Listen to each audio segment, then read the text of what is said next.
எங்களை அதிகமாய் நேசிக்கின்ற எங்கள் ஜீவனுள்ள பிதாவே, இந்த ஆசீர்வதிக்கப்பட்ட பரிசுத்த ஓய்வு நாளிலே எங்களை உங்களுடைய கருத்துக்குள்ளாக தாழ்த்தி ஒப்புவிடுகிறோம். இந்த வேளையிலும் எங்களுடைய இருதயத்தின் சிந்தனை தியானம் அனைத்தும் உமக்கே பிரீதியாய் இருப்பதாக. ஹல்லேலூயா. மகிழ்ச்சியா இருக்கீங்களா? உற்சாகமா இருக்கீங்களா? உள்ளதை உள்ளதென்றும் இல்லதை இல்லதென்றும் சொல்லுங்கள் என்று சொன்ன நம் கருணாமூர்த்தியான இயேசு கிறிஸ்துவின் திருநாமத்தினாலே உங்கள் அனைவரையும் நான் வாழ்த்துகிறேன். இந்த நாளிலே உங்களை எல்லாம் சந்திப்பதிலே பெருமகிழ்ச்சி அடைகிறேன். இந்த நல்ல வாய்ப்பினை கொடுத்த கடவுளுக்கும் சபையின் போதகருக்கும் உங்கள் அனைவருக்கும் என்னுடைய நன்றியை தெரிவித்துக் கொள்கிறேன். மீண்டுமாய் உங்களை எல்லாம் சந்திப்பதிலே பெருமகிழ்ச்சி அடைகிறேன். பாஸ்டர் சொன்னதுக்கு தான் ஏற்கனவே நான் வந்தேன்றது தெரியுது எனக்கு. ஆனால் அது வேற இடமா எனக்கு தோணுது. இதுக்கு முன்பாக வேற எங்கேயா இருந்திருப்பீங்களா அப்படின்னு.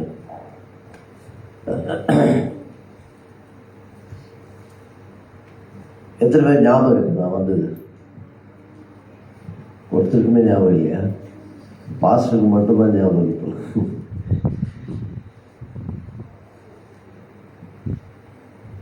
சரி, என்னுடைய பெயர் ரமேஷ். அப்படின்னா நான் எந்த குடும்பத்திலேருந்து வந்திருக்கேன்? இந்து குடும்பத்தில். எத்தனை பேர் நான் இந்து குடும்பத்திலேருந்து வந்தேன்னு நினைக்கிறீங்க? கை தூக்கு. Yes, lift your right hands. கை தூக்குங்க. ஏன் பயப்படுறீங்க? எல்லாருமே நீங்களும் அங்கேருந்து தான் வந்திருக்கீங்க, நானும் அங்கேருந்து தான் வந்திருக்கேன்னு சொல்கிறீங்களான்னு கேட்குறேன். ஓகே, எதை வச்சு சொல்கிறீங்க? பேரை வச்சு சொல்கிறீங்க. எல்லாருமே தப்பாக சொல்லிட்டீங்க. அதனால தான் கேட்டேன். அந்த பேர் சொன்ன உடனே என்ன சொல்லுவீங்க? இந்து குடும்பத்திலேருந்து வந்தார் அப்படின்னு சொல்லுவீங்க. அதான் என்னுடைய ஊழி. நம்ம பெயரில் அது மாதிரி இந்து பெயர், கிறிஸ்தவ பெயர் அப்படின்லாம் நம்ம பிரித்து பார்க்க ஆரம்பிச்சிட்டோம். அப்படி கிடையாது. எல்லா பெயருமே கடவுளுக்கு முன்பாக ஒரே பெயர் தான். எல்லா பெயரும் கிறிஸ்தவ பெயர் தான். நம்ம தான் அப்படி நினச்சிட்டு இருக்கோம். மல்லிகா அப்படின்னு வச்சா இந்து பெயர், ஜாஸ்மின் வச்சா, இளவரசன் அப்படின்னு வச்சா இந்து பெயர், பிரின்ஸ்ன்னு வச்சா, அதாவது இங்கிலீஷில் வச்சா கிறிஸ்தவ பெயர், தமிழில் வச்சா. அந்த மாதிரி நம்ம வளர்ந்துட்டோம். அதுலேருந்து நம்ம வெளியே வரணும். அதுதான் என்னுடைய ஊழியம். மனிதனோ முகத்தை பார்க்கிறான், கர்த்தரோ இருதயத்தை பார்க்கிறார். நீங்கள் மாஸ்க் போட்டிங்கன்னா யாருன்னு சொல்ல முடியாது. மாஸ்கை கழட்டினா தான் பேர் சொல்லுவீங்க. அப்போ பேர் எதுக்கு? முகத்து. ஆனால் ஆண்டவர் எதை பார்க்கறது இல்லை? முகத்தை பார்க்கறது. ஆனால் நம்ம அந்த பேர்லலாம் நம்ம எந்த டிஃப்ரென்ஸும் வச்சுக்க கூடாது. அப்படிலாம் கிடையாது. ஏனென்றால் ஆன்மீகம் என்பது வேறு, மதம் என்பது வேறு. There is a difference between religion and spirituality. கடவுள் ஆன்மீகத்தை தான் விரும்புகிறார். நம்ம ஆன்மீகம் அப்படின்றத கொஞ்சம் நமக்கு அந்நியமாக தெரியும். ஏன்னா அது அவங்க பயன்படுத்துகிற வார்த்தைன்றதுனால் நமக்கு அது அந்நியமாக தெரியும். அது ரெண்டும் ஆவிக்குரிய வாழ்க்கை அப்படின்னு சொன்னால் நமக்கு கொஞ்சம் கம்ஃபர்டபுளாக இருக்கும். ரெண்டும் ஒன்று தான். ஆன்மீகம் என்றாலும் ஆவிக்குரிய வாழ்க்கை என்றாலும் ஒரே ஒன்று தான். இதுக்கும் அதுக்கும் எந்த வித்தியாசமும் கிடையாது.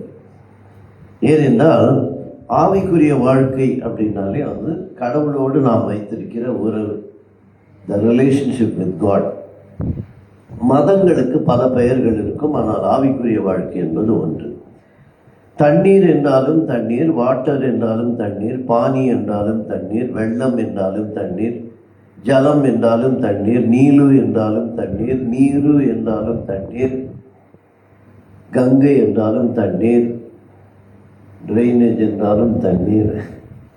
எல்லா தண்ணீரையும் நாம் எடுத்து குடித்து விடுவதில்லை. எந்த தண்ணீர் நம் தாகத்தை தீர்க்கிறதோ அது ஆன்மீகம். ஒரு அல்லையில சொல்லுங்களேன்.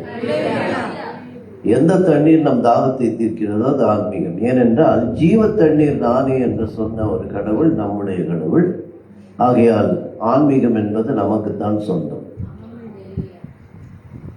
இதுல நம்ம அந்த வித்தியாசத்துலலாம் போயிடக்கூடாது.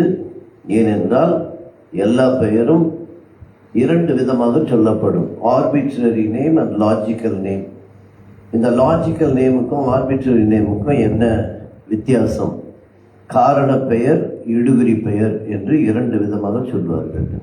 இந்த காரண பெயர் என்றால் காரணத்தோடு வைப்பது, இடுகுறி பெயர் என்றால் காரணம் இல்லாமல் வைப்பது. ஒரு குழந்தை பிறக்குது, அந்த குழந்தை வெள்ளையா பிறக்குதுன்னா அதுக்கு வெள்ளையம்மா அப்படின்னு பேர் வைப்பாங்க. அது காரண பெயர். இன்னொரு குழந்தை பிறகுது, அது பச்சையப்பன் அப்படின்னு பேர் வைக்கிறாங்க. குழந்தை பச்சையா பிறகுமா, அதுதான் இடுகுறி பெயர், அதாவது ஆர்பிட்ரரி நேம். அதில் தெய்வங்களுக்கு வைக்கப்பட்ட எல்லா பெயரும் காரண பெயர். எல்லா ஆல் கடவுள் என்று சொல்லுகிற எல்லாருக்கும் வைக்கப்படுகிற எந்த பெயராக இருந்தாலும் அது லாஜிக்கல் நேம். நம்முடைய பைபிளில் வேதாகமத்தில் வைக்கப்பட்ட எல்லா பெயரும் காரண பெயர். காரணம் இல்லாமல் ஒரு பெயரும் இருக்காது. அப்போ அந்த காரண பெயரை வைத்து தான் நாம் அந்த காரணம் அந்த கடவுளுக்கு பொருந்துகிறதா என்பதை பார்க்க வேண்டும். அதுவும் என்னுடைய ஒரு ஊழியம். வெங்கடாஜலபதி அப்படின்னு சொல்லுவாங்க. இவர் எங்க நின்று இந்த பேரெல்லாம் சொல்றாரு பாரு. இல்ல சொல்லக்கூடாதா? வெம் என்றால் பாவம், கடம் என்றால் கடப்பது, அசலம் என்றால் மலை, பதி என்றால் புருஷன். வெம், கடம், அசலம், பதி. வெப்பம், வெம்மை இதெல்லாம் பாவத்தை குறிக்கிற சொல். வெம் என்றால் பாவம். கடம் என்பது கடப்பது, பாசிங், கடந்து செல்வது.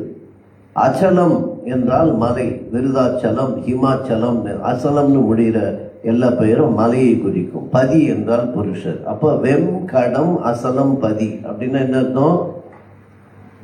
மலையின் மேல் பாவத்தை கடந்த புருஷர்னு அர்த்தம். ஒரு அலையில சொல்ல மாட்டீங்களா? யார் மலையின் மேல் பாவத்தை கடந்த புருஷர்?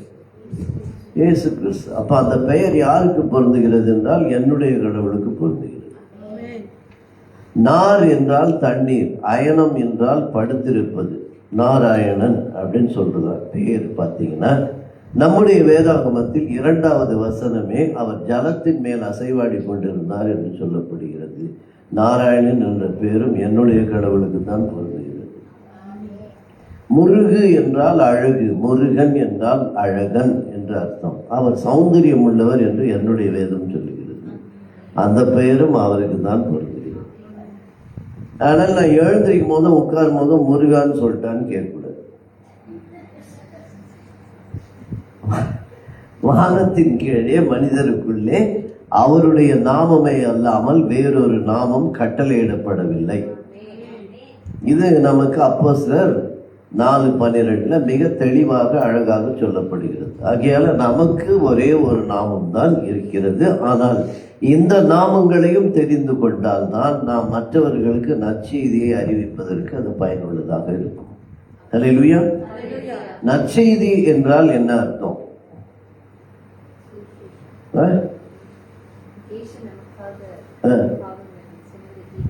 சுமந்து தீர்த்தார். அப்புறம் அவர் இந்த உலகத்துக்கு வந்தாருன்னு சொல்லி முதல் அறிவிக்கப்பட்டது. அதுக்கு பேர் என்ன? நீங்க கிளைமேக்ஸுக்கு போயிட்டீங்க. நான் டைட்டிலுக்கு வரேன். சுவிசேஷம் அப்படின்றதா நம்ம நற்செய்தின்னு சொல்றோம். சுவிசேஷம் என்பது சான்ஸ்கிரிட் வேர்டு. அதுல சு என்ற அந்த எழுத்துக்கு நல்லன்னு அர்த்தம். விசேஷம் அப்படின்னா செய்தி. வீட்டில் என்ன விசேஷம் அப்படின்னு கேட்குறோம் இல்லையா? அப்படின்னா என்ன அர்த்தம்? செய்தி. வீட்டில் என்னங்க செய்தின்னு அர்த்தம். அப்போ சு விசேஷம் அப்படின்னா நல்ல செய்தி என்று அர்த்தம். அந்த லெட்டர் இன் சான்ஸ்கிரிட். கந்தம் அப்படின்னா மனம்னு அர்த்தம், சுகந்தம் அப்படின்னா நல்ல மனம்னு அர்த்தம், சாந்தி அப்படின்னா சமாதானம், சுஷாந்தி என்றால் நல்ல சமாதானம். ஸோ நல்ல செய்தி அப்படின்னா என்ன அர்த்தம்? கெட்ட செய்தின்னு ஒன்று இருக்குன்னு அர்த்தம். அந்த கெட்ட செய்தி என்னது? செத்து போயிட்டீங்கன்னா நரகத்துக்கு போயிடுவேன், அதுதான் கெட்ட செய்தி. அங்கே போகாமல் இருக்கிறதுக்கு சொல்கிறேன் வான்னு, அதுதான் நல்ல செய்தி. ஒரு அலையில சொல்லுவோம், அது ஆங்கிலத்தில் குட் நியூஸ்ன்னு சொல்லுவோம். குட் நியூஸ், குட்னா என்ன? What is the comparison? அந்த degrees of comparison in English grammar what we say good. Next என்ன? குட் சொல்லுங்க. அடுத்து என்ன? குட்டுக்கு அப்புறம் என்ன? பெட்டர், அப்புறம் பெஸ்ட். குட், பெட்டர், பெஸ்ட், அதான் degrees of comparison. Good, better, best. Best நியூஸ்ன்னு சொல்ல மாட்டோம், குட் நியூஸ் தான் சொல்லுவோம். ஏன்? It is always good. Good என்பதை அதை நம்ம என்ன பண்ண முடியாது, அது என்றென்றும் அப்படின்னு அர்த்தம், எவர் லாஸ்டிங்னு அர்த்தம். இயேசு கிறிஸ்து நான் பெஸ்ட் மேய்ப்பன்னு சொல்ல, குட் ஷெப்பர்டுன்னு சொன்னார், பெஸ்ட் ஷெப்பர்டுன்னு சொன்னார். ஏன்னா அது இட் இஸ் ஆல்வேஸ் குட். அப்போ அந்த குட் என்பதற்கு மூன்றாக நாம் சொல்லும்போது குட், பெட்டர், பெஸ்ட் அப்படின்னு சொல்றோம். ஏன்னா குட் அப்படின்னா குட் நியூஸ். அந்த good news it enters to a person. When the good news enters a person, his life becomes better. He is receiving a better life. And that better life will lead him to the best place. ஒரு ஆமென் சொல்லுங்க. Good, better, best.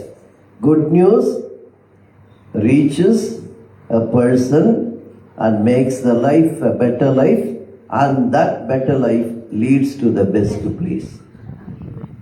அப்போ குட்டுக்கு பார்த்துட்டோம். News அப்படின்னா என்ன? NEWS. What is the expansion for news? நியூஸ்னா என்ன? North, east, west, south, NEWS, அதான் news. நீங்கள் உலகமெங்கும் போய் நற்செய்தியை அறிவியுங்கள் அப்படின்னு சொன்னார். அப்படின்னா என்ன அர்த்தம்? நார்த்துக்கும் போனோம், ஈஸ்ட்டுக்கும் போனோம், வெஸ்ட்டுக்கும் போனோம், சவுத்துக்கும் போனோம். எனக்கு பிடிச்ச இடமா பார்த்து சேஃபாக ஒரு இடம் பார்த்துட்டு அவுட் ரீச்சுன்னு போகக்கூடாது, எல்லா இடத்துக்கும் போகணும். அதான் நியூஸ். அப்போ அந்த நியூஸ் அப்படின்னு வரும்போது பார்த்தீங்கன்னாக்கா, இந்தியாவிலலாம் நியூஸ் ரேடியோலையும் நிறைய நியூஸ் வரும்போது ஆகாஷ்வாணி அப்படின்னு சொல்லுவாங்க. ஸ்ரீலங்காவில் கூட ஆகாஷ்வாணி அப்படின்னு சொல்லுவோம். ஆகாஷ்வாணின்னா என்ன? ஆகாஷ்னா வானம்னு அர்த்தம், வாணி என்றால் செய்தி, வானத்திலிருந்து வந்த செய்தி, அதுக்கு பேர் தான் ஆகாஷ்வாணி. அந்த ஆகாஷ்வாணி என்பதே நம்முடைய பைபிளில் தான் முதல் வந்தது. அதுதான் முதல் வானத்திலிருந்து தேவதூதர்கள் பூமிக்கு நல்ல செய்தியை சொன்னார்கள். The first Akashvani is mentioned in Bible. அந்த தேவதூதர்கள் யாருக்கு நல்ல செய்தி சொன்னாங்க? மேய்ப்பர்களுக்கு.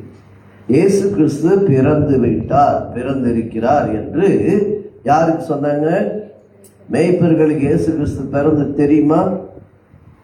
தெரியாது. அப்ப தெரியாதவங்களுக்கு சொல்றதுக்கு பேர் தான் நற்செய்தி. ஆனா நம்ம என்ன பண்றோம்? தெரிஞ்சவங்களுக்கே போய் சொல்லிட்டு. The first carol sung by the angels. Angels தான் முதல் ஃபர்ஸ்ட் கேரல் பாடுறது அவங்க தான். அவங்க யாருக்கிட்ட போய் கேரல் பாடினாங்க? ஏசு கிறிஸ்து பிறந்து தெரியாதவங்ககிட்ட பாடினாங்க. நம்ம எங்கே போய் பாட்டு பாடுறோம்? கேரள பிறந்தவங்க வீட்லேயே போய் பாடுறோம். இல்லை, ராத்திரி 12 மணிக்கு அவங்களை எழுப்பி நாங்கள் இப்போ உங்கள் வீட்டுக்கு வரோம், பிறந்தார் அப்படின்னு சொல்லி பிறந்தவங்க தெரிஞ்சவங்க வீட்லேயே போய் பிறந்தார்னு பாடுறதுக்கு பேர் நற்செய்தி கிடையாது. பிறந்ததை தெரியாதவங்கள்ட்ட பாடுறதுக்கு பேர் தான் நற்செய்தி. அல்லேலூயா. ஆகையால் நாம் நற்செய்தியை யாருக்கு எவ்விதமாக எப்படி சொல்லுகிறோம் என்பதுதான் முதலில் நாம் தெரிந்து கொள்ள வேண்டியது. இந்த நற்செய்தி சொல்லுவதற்கு நமக்கு முதலில் என்ன தெரிய வேண்டும் அப்படின்னா, யாருக்கு சொல்ல போறோம், யாருக்கு சொல்ல போறோம், அதை எவ்விதமாக சொல்ல போகிறோம் என்பது முக்கியம். யாருக்கு சொல்ல போறோம்? தெரியாதவங்களுக்கு சொல்ல போறோம். தெரியாதவங்களுக்கு சொல்லணும்னா ரெண்டு விஷயம் இருக்கு. ஒன்று, நாம் அவங்கள தெரிஞ்சிருக்கணும், அவர்கள் யார் என்று அவர்களை அறிந்து கொண்டு அதுக்கப்புறம் தான் அவங்களுக்கு சொல்லணும். சொல்றது எப்படி சொல்லணும்? அவர்களுக்கு புரியும் வகையிலே சொல்லணும். இந்த அவர்களுக்கு புரியும் வகையிலே சொல்லுவதற்கு நாம் என்ன செய்யணும்? ஆப்பர்ச்சுனிட்டிக்கு நம்ம வெயிட் பண்ணணும். அல்லது சமயம் வாய்த்தாலும் வாய்க்காவிட்டாலும், வாய்த்தாலும் புரியுது, வாய்க்காவிட்டாலும் வாய்த்தாலும் we can understand. வாய்க்காவிட்டாலும் அப்படின்னு, வாய்க்காவிட்டா திரும்பி வந்துடணும் வீட்டுக்கு, அப்படியா? வாய்த்தாலும் அப்படின்னா வாய்த்தாலும், வாய்க்காவிட்டாலும்னா வாய்ப்பை நாம் உருவாக்கி கொள்ள வேண்டும். we should create the opportunity. அந்த வசனம் பாருங்க, வாய்த்தாலும் வாய்க்காவிட்டாலும் என்கிற வசனத்தை இங்கிலீஷ்ல எப்படி போட்டிருக்கோம்? In season and out of season போட்டிருக்கோம். In season and out of season. ஒரு சோயிங், விதைப்பதற்கு சீசன்ல போய் விதைப்பாங்களா, அவுட் ஆஃப் சீசன்ல விதைப்பாங்களா? சீசன்ல தான் விதைப்பாங்க. ஆனா பால் சேஸ் in season and out of season. அங்க நீ அதெல்லாம் பார்க்கவே கூடாது. சீசன் இல்லைன்னா கூட விதைக்கணும்னு சொல்றாரு. ஏன்? விளைய செய்கிறவர் அவர். அல்லேலூயா. அங்க நீ சீசன்லாம் பார்க்காதப்ப, as far as gospel is concerned, நற்செய்தியை பொறுத்தவரை நீ அந்த சமயம்லாம் பார்க்கக்கூடாது, காலம்லாம் பார்க்கக்கூடாது. எப்போதுமே நீ விதைக்கணும். ஏனென்றால் உனக்கு அந்த கவலை இல்லை, அதை விளைய செய்கிறவர் கர்த்தர். அப்ப நாம விதைப்பது என்பதை எப்படி செய்யணும்? விதைப்பது என்பது என் மேல் விழுந்த கடமை. விதைக்காவிட்டால் எனக்கு ஐயோ. அதுல அலட்சியமாவும் இருக்கக்கூடாது. 3 பேருக்கு கான்ட்ராக்ட் கொடுத்தாங்க வேலை. ஒருத்தர் பள்ளம் தோண்டணும், இன்னொருத்தர் விதை போடணும், இன்னொருத்தர் அந்த மண்ணை மூடணும். இப்போ இந்த விதை போடுறவன் லீவ் போட்டான். மற்ற 2 பேரும் என்ன பண்ணாங்க? எங்க வேலையை நாங்க செய்யறோம்னு சொல்லிட்டு ஒருத்தன் பள்ளம் தோண்டினான், இன்னொருத்தன் மண்ணை மூடினே போயிட்டான். இதுதான் நம்ம நிறைய ஊழியம் அப்படிதான் நடந்தது. ஊழியத்தை கடமைக்கு செய்தால் தோல்வி, கடமையாய் செய்தால் வெற்றி. அல்லேலூயா. கடமைக்கு செய்யாமல் கடமையாய் செய்ய வேண்டும், அதுதான் ஊழியம். அப்ப நாம அவர்களுக்கு சொல்லும் போது அதை அவர்களை முதல்ல புரிந்து கொள்ள வேண்டும். அந்த புரிந்து கொண்ட பின்புதான் நாம் அவர்களுக்கு சொல்ல வேண்டும். சொல்லுவதற்கு வாய்ப்பை தேட வேண்டும், வாய்ப்பை உருவாக்கி கொள்ள வேண்டும். வாய்ப்பை உருவாக்கி கொண்ட பின்பு அவர்களுக்கு புரியும் வகையிலே, அவர்களுக்கு பிரியமான வகையிலே சொல்ல வேண்டும். அப்படி சொல்லுவதற்கு எதை முதலில் சொல்ல வேண்டும் என்றால், இயேசுவின் அன்பை முதலில் சொல்ல வேண்டும். அல்லேலூயா. இயேசுவின் அன்பை வெளிப்படுத்த வேண்டும். சொல்லுவதை காட்டிலும் வெளிப்படுத்த வேண்டும். Which is faster, sound or light? எது faster? Light. அதுக்கு என்ன உதாரணம்? மின்னல். மின்னல் முதல்ல வரும், அப்புறம் தான் என்ன பண்ணும்? இடி இடிக்கும். எடுத்த உடனே போய் தேவன் தம்முடைய ஒரே பேரான குமாரன் எல்லாம் சொல்லக்கூடாது. முதல்ல மின்னலாக நீ வாழ வேண்டும். நம்முடைய வாழ்க்கை, சாட்சியுள்ள வாழ்க்கை, அது அவர்களுக்கு மின்னலாய் தெரிய வேண்டும். முதல்ல மின்னல் ப்ரிப்பேர் பண்ணும். அடுத்து இடி வரப்போகுதுன்றது அவன் ப்ரிப்பேர் ஆகும். நாம் முதலில் மின்னலாய் வாழ வேண்டும். வெளிச்சமாய், உலகத்திற்கு வெளிச்சமாய் இருக்கிறீர்கள் என்று சொல்லி இருக்கிறார். அப்ப என்னுடைய டெஸ்டிமோனியல் லைஃப் தான் முதல்ல. நான் இயேசுவின் அன்பை வெளிப்படுத்தும் வாழ்வை முதலில் காட்டு, அதற்கு பின்புதான் என் வாயை திறந்து இடிக்கணும். எடுத்த உடனே இடி இடிச்சிடக்கூடாது. சத்தியத்தை சொல்றதுக்கு முன்னாலே எப்படி இருக்கணும்? என்னுடைய வாழ்க்கை சாட்சியுள்ள வாழ்வாய் இருக்க வேண்டும். அதை கொண்டு நான் அவர்களுக்கு சத்தியத்தை சொல்ல, அந்த சொல்வதற்கு முன்பாக என்னை அவங்க பார்க்கணும். என்னுடைய வாழ்க்கை சாட்சியா இருக்குதா அப்படின்னு பார்க்கணும்.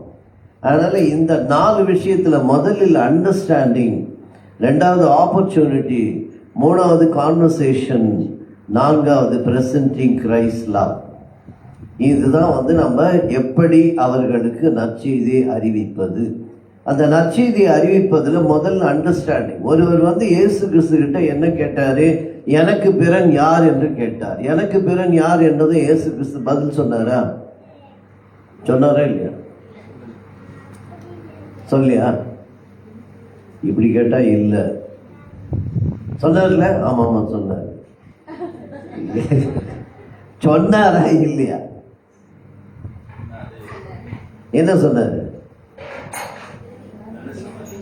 இயேசு கிறிஸ்து பல சமயங்களிலே நாம் கேட்கிற கேள்விக்கு பதில் சொல்லாமல் நம்மையே ஒரு கேள்வி கேட்பார். அந்த கேள்விக்கு நாம் சொல்லுகிற பதில் சரியாக இருந்தால் அந்த பதிலையே நமக்கு சொல்லுவார். அல்லேலூயா.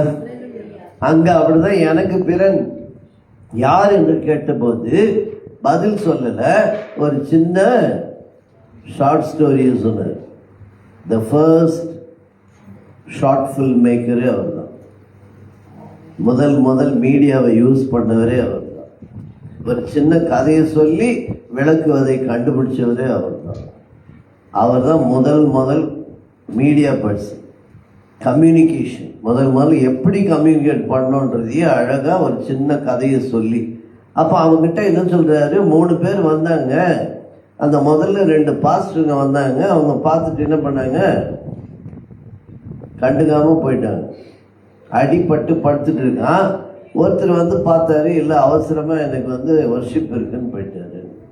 இன்னொருத்தர் ஊழியம் இருக்குன்னு போயிட்டாரு. அடிபட்டு இருக்கவன விட்டுட்டாரு. இந்த 2மே இல்லாம ஆன்மீகத்திற்கு சம்பந்தம் இல்லாத ஒருவர் வருகிறார். அவர் தான் நல்ல சமாரியன். அந்த சமாரியன் பார்த்துட்டு என்ன பண்றாரு? அடிபட்டவனை காயத்துல எண்ணெய் வார்த்து அவனை தன்னுடைய சுய வாகனத்தில் ஏற்றி கொண்டு சத்திரத்துக்கு கொண்டு போய் சத்திரக்காரரிடம் அவனை ஒப்படைத்து காசு கொடுத்து விட்டு, நாளை வருகிறேன், நீ இந்த காசுக்கு மேல இன்னும் அவனுக்கு ஏதாவது செலவு செஞ்சிருந்தனா அதையும் நான் நாளை கொண்டாந்து கொடுப்பேன்னு சொல்லி அந்த கதையை முடிச்சுட்டு, இப்ப சொல்லுப்பா, அந்த 3 யார் அவனுக்கு பிறனா இருந்தான் அப்படின்னு ஒரு கேள்வி கேட்கும் போது அவன் வாயிலிருந்தே பதில் வந்தது, காயம் கட்டியவனே என்று சொன்னான். அப்ப சொன்னார், நீயும் அதே மாதிரி இருந்தா போடாங்க. இல்லையா? அப்ப அந்த 3 யார்? காயம் கட்டியவன். காயம் கட்டுகிறவர்கள் நாம் எல்லாம். காயப்பட்டவர்களுக்கு காயம் கட்டுகிறவர்கள். இயேசுவை ஏற்றுக்கொண்ட ஒவ்வொருவரும் காயம் கட்டுகிறவர்கள். காயம் கட்ட வேண்டிய கடமையில் இருப்பவர்கள்.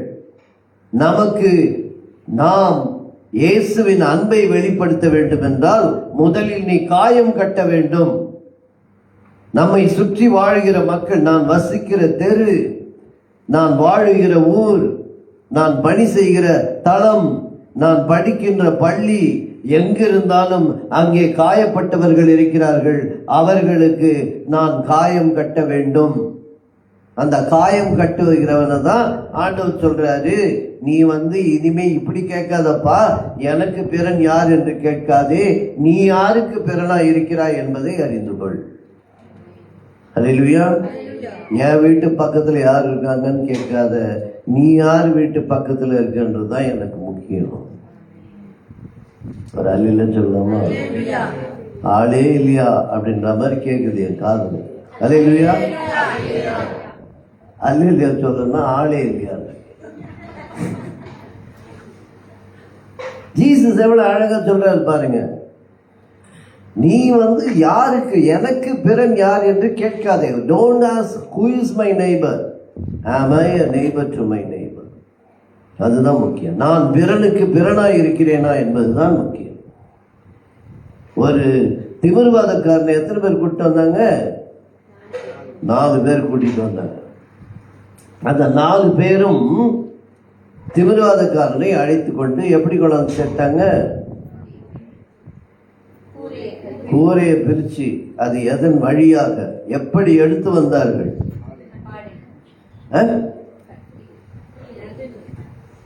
எப்படி கொண்டு வந்தாங்க அவரை? புரியல. படுக்கையோடு எடுத்து வந்தார்கள். அது முதல்ல மறந்துடுறீங்களே. எது வழியே கொண்டு வந்து இறக்குனாங்கன்னா கூரை வழியாக இறக்கினார்கள். முதல் ஸ்டெப் என்னது? படுக்கையோடு எடுத்து வந்தார்கள். அந்த படுக்கையோடு கொண்டு வந்து ஆண்டவர் முன்னாடி வைத்தாங்க. அதை தான் முதல் நம்ம புரிஞ்சுக்கணும். நம்ம எல்லாருமே பெரிய வயசானவங்கலாம் என்ன சொல்லுவாங்க? நான் செத்து போயிட்டேன், என்னை தூக்கி போடுறதுக்கு, அதான் சொல்கிறேன், எனக்கு என்னப்பா வேணும்? நான் செத்து போயிட்டேன்னா என்னை தூக்கி போட 4 பேர் இருந்தால் போதும். ஆண்டவர் சொல்கிறாரு, மரித்த பின்பு தூக்குகிற 4 பேர் எனக்கு தேவையில்லை, ஒருவன் மறியாமல் இருக்க தூக்குகிற 4 பேரில் நான் வருவதாக இருக்க வேண்டும். சொல்லுங்க. மரித்த பின்பு தூக்குவதற்கு அநேக 4 பேர்கள் உண்டு.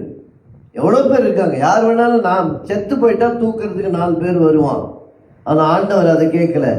ஒருத்தர் செத்து போகாம இருக்கிறதுக்கு தூக்குற 4 பேர் வேணும். அந்த 4 விசுவாசத்தை கண்டு திமிர்வாதக்காரனை அவர் சுத்தமாக்கினார். அவங்கள எப்படி பண்ணாங்க? அந்த 4 3 காரியங்களை பார்க்கவில்லை. நேரத்தை பார்க்கவில்லை, பாரத்தை பார்க்கவில்லை, தூரத்தை பார்க்கவில்லை. நேரம், தூரம், பாரம். ஊழியத்தில் இது 3 நம்ம பார்க்கவே கூடாது. நேரத்தை பார்க்க கூடாது. என்னைக்கு பாஸ்டர்? அன்னைக்கு தான் பாஸ்டர் எங்க ஆபீஸ்ல ஆடிட்டிங் அப்படின்னு சொல்லக்கூடாது. ஐயோ அன்னைக்கா? அன்னைக்கு தானே எங்களுக்கு முக்கியமான ஒரு வெட்டிங், அன்னைக்கு தானே அப்படின்னு சொல்றோம் இல்லையா? செத்து போயிடுவான். அவன் ஜாவாம இருக்கணும்னா என்ன பண்ணக்கூடாது? நேரத்தை பார்க்கக்கூடாது. ஆஃபீஸ் முடியறதுக்கு லேட் ஆகும். அதனால நான் என்னால் 8:30 மணிக்கு தான், மின்னுக்கெல்லாம் வர முடியாது அப்படின்லாம் சொல்லக்கூடாது. நேரத்தை பார்க்கக்கூடாது. இன்னொன்று, தூரத்தையும் பார்க்கக்கூடாது. ஐயோ அவ்வளோ தூரமாக வச்சுட்டீங்க, அங்கே எப்படி பாஸ்டர் நாங்கள் வர்றது அப்படின்னு கேட்கக்கூடாது. தூரத்தையும் பார்க்கக்கூடாது. 3வது, பாரத்தை பார்க்கக்கூடாது. அவங்க அந்த 3 பேர் 4 பேரை என்ன பண்ணல? ஐயோ இவ்வளோ வெயிட்டாக இருக்கானே, பேசாமல் இன்னொரு நாள் போகலான்னு நினச்சிட்டு தான் முடிஞ்சு போச்சு. இல்லை 18 மைல் இருக்கு, அவ்வளோ தூரம் போகணுமா அப்படின்னு ஒரு கேள்வி ஒருத்தன் எழுப்பி இருந்தா கூட அந்த ஊழியம் நின்று போயிருக்கும் இல்லையா? இல்லை நேரத்தை பார்த்துருந்தாங்கன்னா, என்னால் வர முடியாது பிரதர், நீங்கள் 3 பேர் போங்க அப்படின்னு சொல்லியிருந்தா கூட அந்த ஊழியம் நடந்திருக்காது. நேரத்தையும் பாரத்தையும் தூரத்தையும் பார்க்காமல் படுக்கையோடு அழைத்து வந்தார்கள். அதான் ரொம்ப முக்கியம். எப்போதுமே அவங்களை எப்படி கூட்டிட்டு வரணும்? படுக்கையோடு கூட்டிட்டு வரணும். படுக்கை என்பது அவர்களுடைய மூட நம்பிக்கையாக இருக்கும். படுக்கை என்பது அவர்களுடைய விக்கிரக ஆராதனையாக இருக்கும். படுக்கை என்பது அவர்கள் கட்டுகிற பச்சை புடவை, மஞ்சள் புடவை, சிவப்பு புடவையாக இருக்கும். படுக்கை என்பது அவர்கள் நெற்றியில் வைக்கிற குங்குமமாக இருக்கும். படுக்கை என்பது அவர்கள் கையில் கட்டுகிற சிவப்பு கயிறாக இருக்கும். படுக்கை என்பது பட்டையாக இருக்கும். படுக்கை என்பது நாமமாக இருக்கும். படுக்கையோடு அழைத்து வா, படுக்கையிலிருந்து வெளியே அனுப்புவது அவருடைய வேலை. படுக்கையை நீக்கி அவனை சுஸ்தமாக்குவது அவருடைய வேலை, நம்ம வேலை இல்லை. நம்ம எப்படி கூட்டிட்டு வந்தோம் அவங்கள? படுக்கையோடு கூட்டிட்டு வரோம். யாரையாவது சர்ச்சுக்கு கூப்பிட்டு வரீங்கன்னாக்கா, அம்மா முதல்ல அந்த நெத்தியில் இருக்கு அதை எடுத்துருங்கலாம் சொல்லக்கூடாது. அவங்கள அப்படியே கூட்டிட்டு போகணும். படுக்கையோடு அழைத்து வர வேண்டும். படுக்கையிலிருந்து நீக்குகிற வேலை அது நம்முடைய கர்த்தருடைய வேலை. அது ஆண்டவர் அவர் பார்த்துப்பார். நமக்கு அந்த கவலையே வேண்டாம். ஹல்லேலூயா.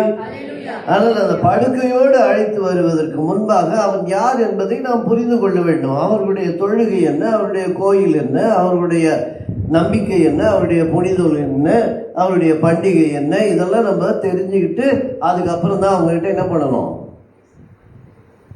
சத்தியத்தை சொல்லணும். அந்த சொல்றதுக்காக வெயிட் பண்ணக்கூடாது.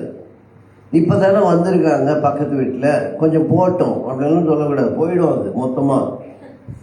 அதனால் உடனடியாக நம்ம என்ன பண்ணணும்? நற்செய்தியை சொல்ல வேண்டும். அதற்கு முன்பாக யார் என்று அவர்களை நாம் புரிந்து கொள்ள வேண்டும். அண்டர்ஸ்டாண்டிங் முதல்ல. ஒரு நாய்க்கு பேர் தெரியாத வரைக்கும் ஜூ ஜூ ஜூ அப்படின்னு கூப்பிடுவோம். பேர் தெரிஞ்சிச்சுன்னா அப்படி கூப்பிடுவீங்க, ஈஸியாக இருக்கும். ஜிம்மி, டாமி, ஜிக்கி அப்படின்லாம் எப்போ சொல்லுவோம்? பேர் தெரிஞ்சிச்சுன்னா ஈஸியாக கூப்பிட்டு பிஸ்கெட்டை போட்டுக்கலாம்.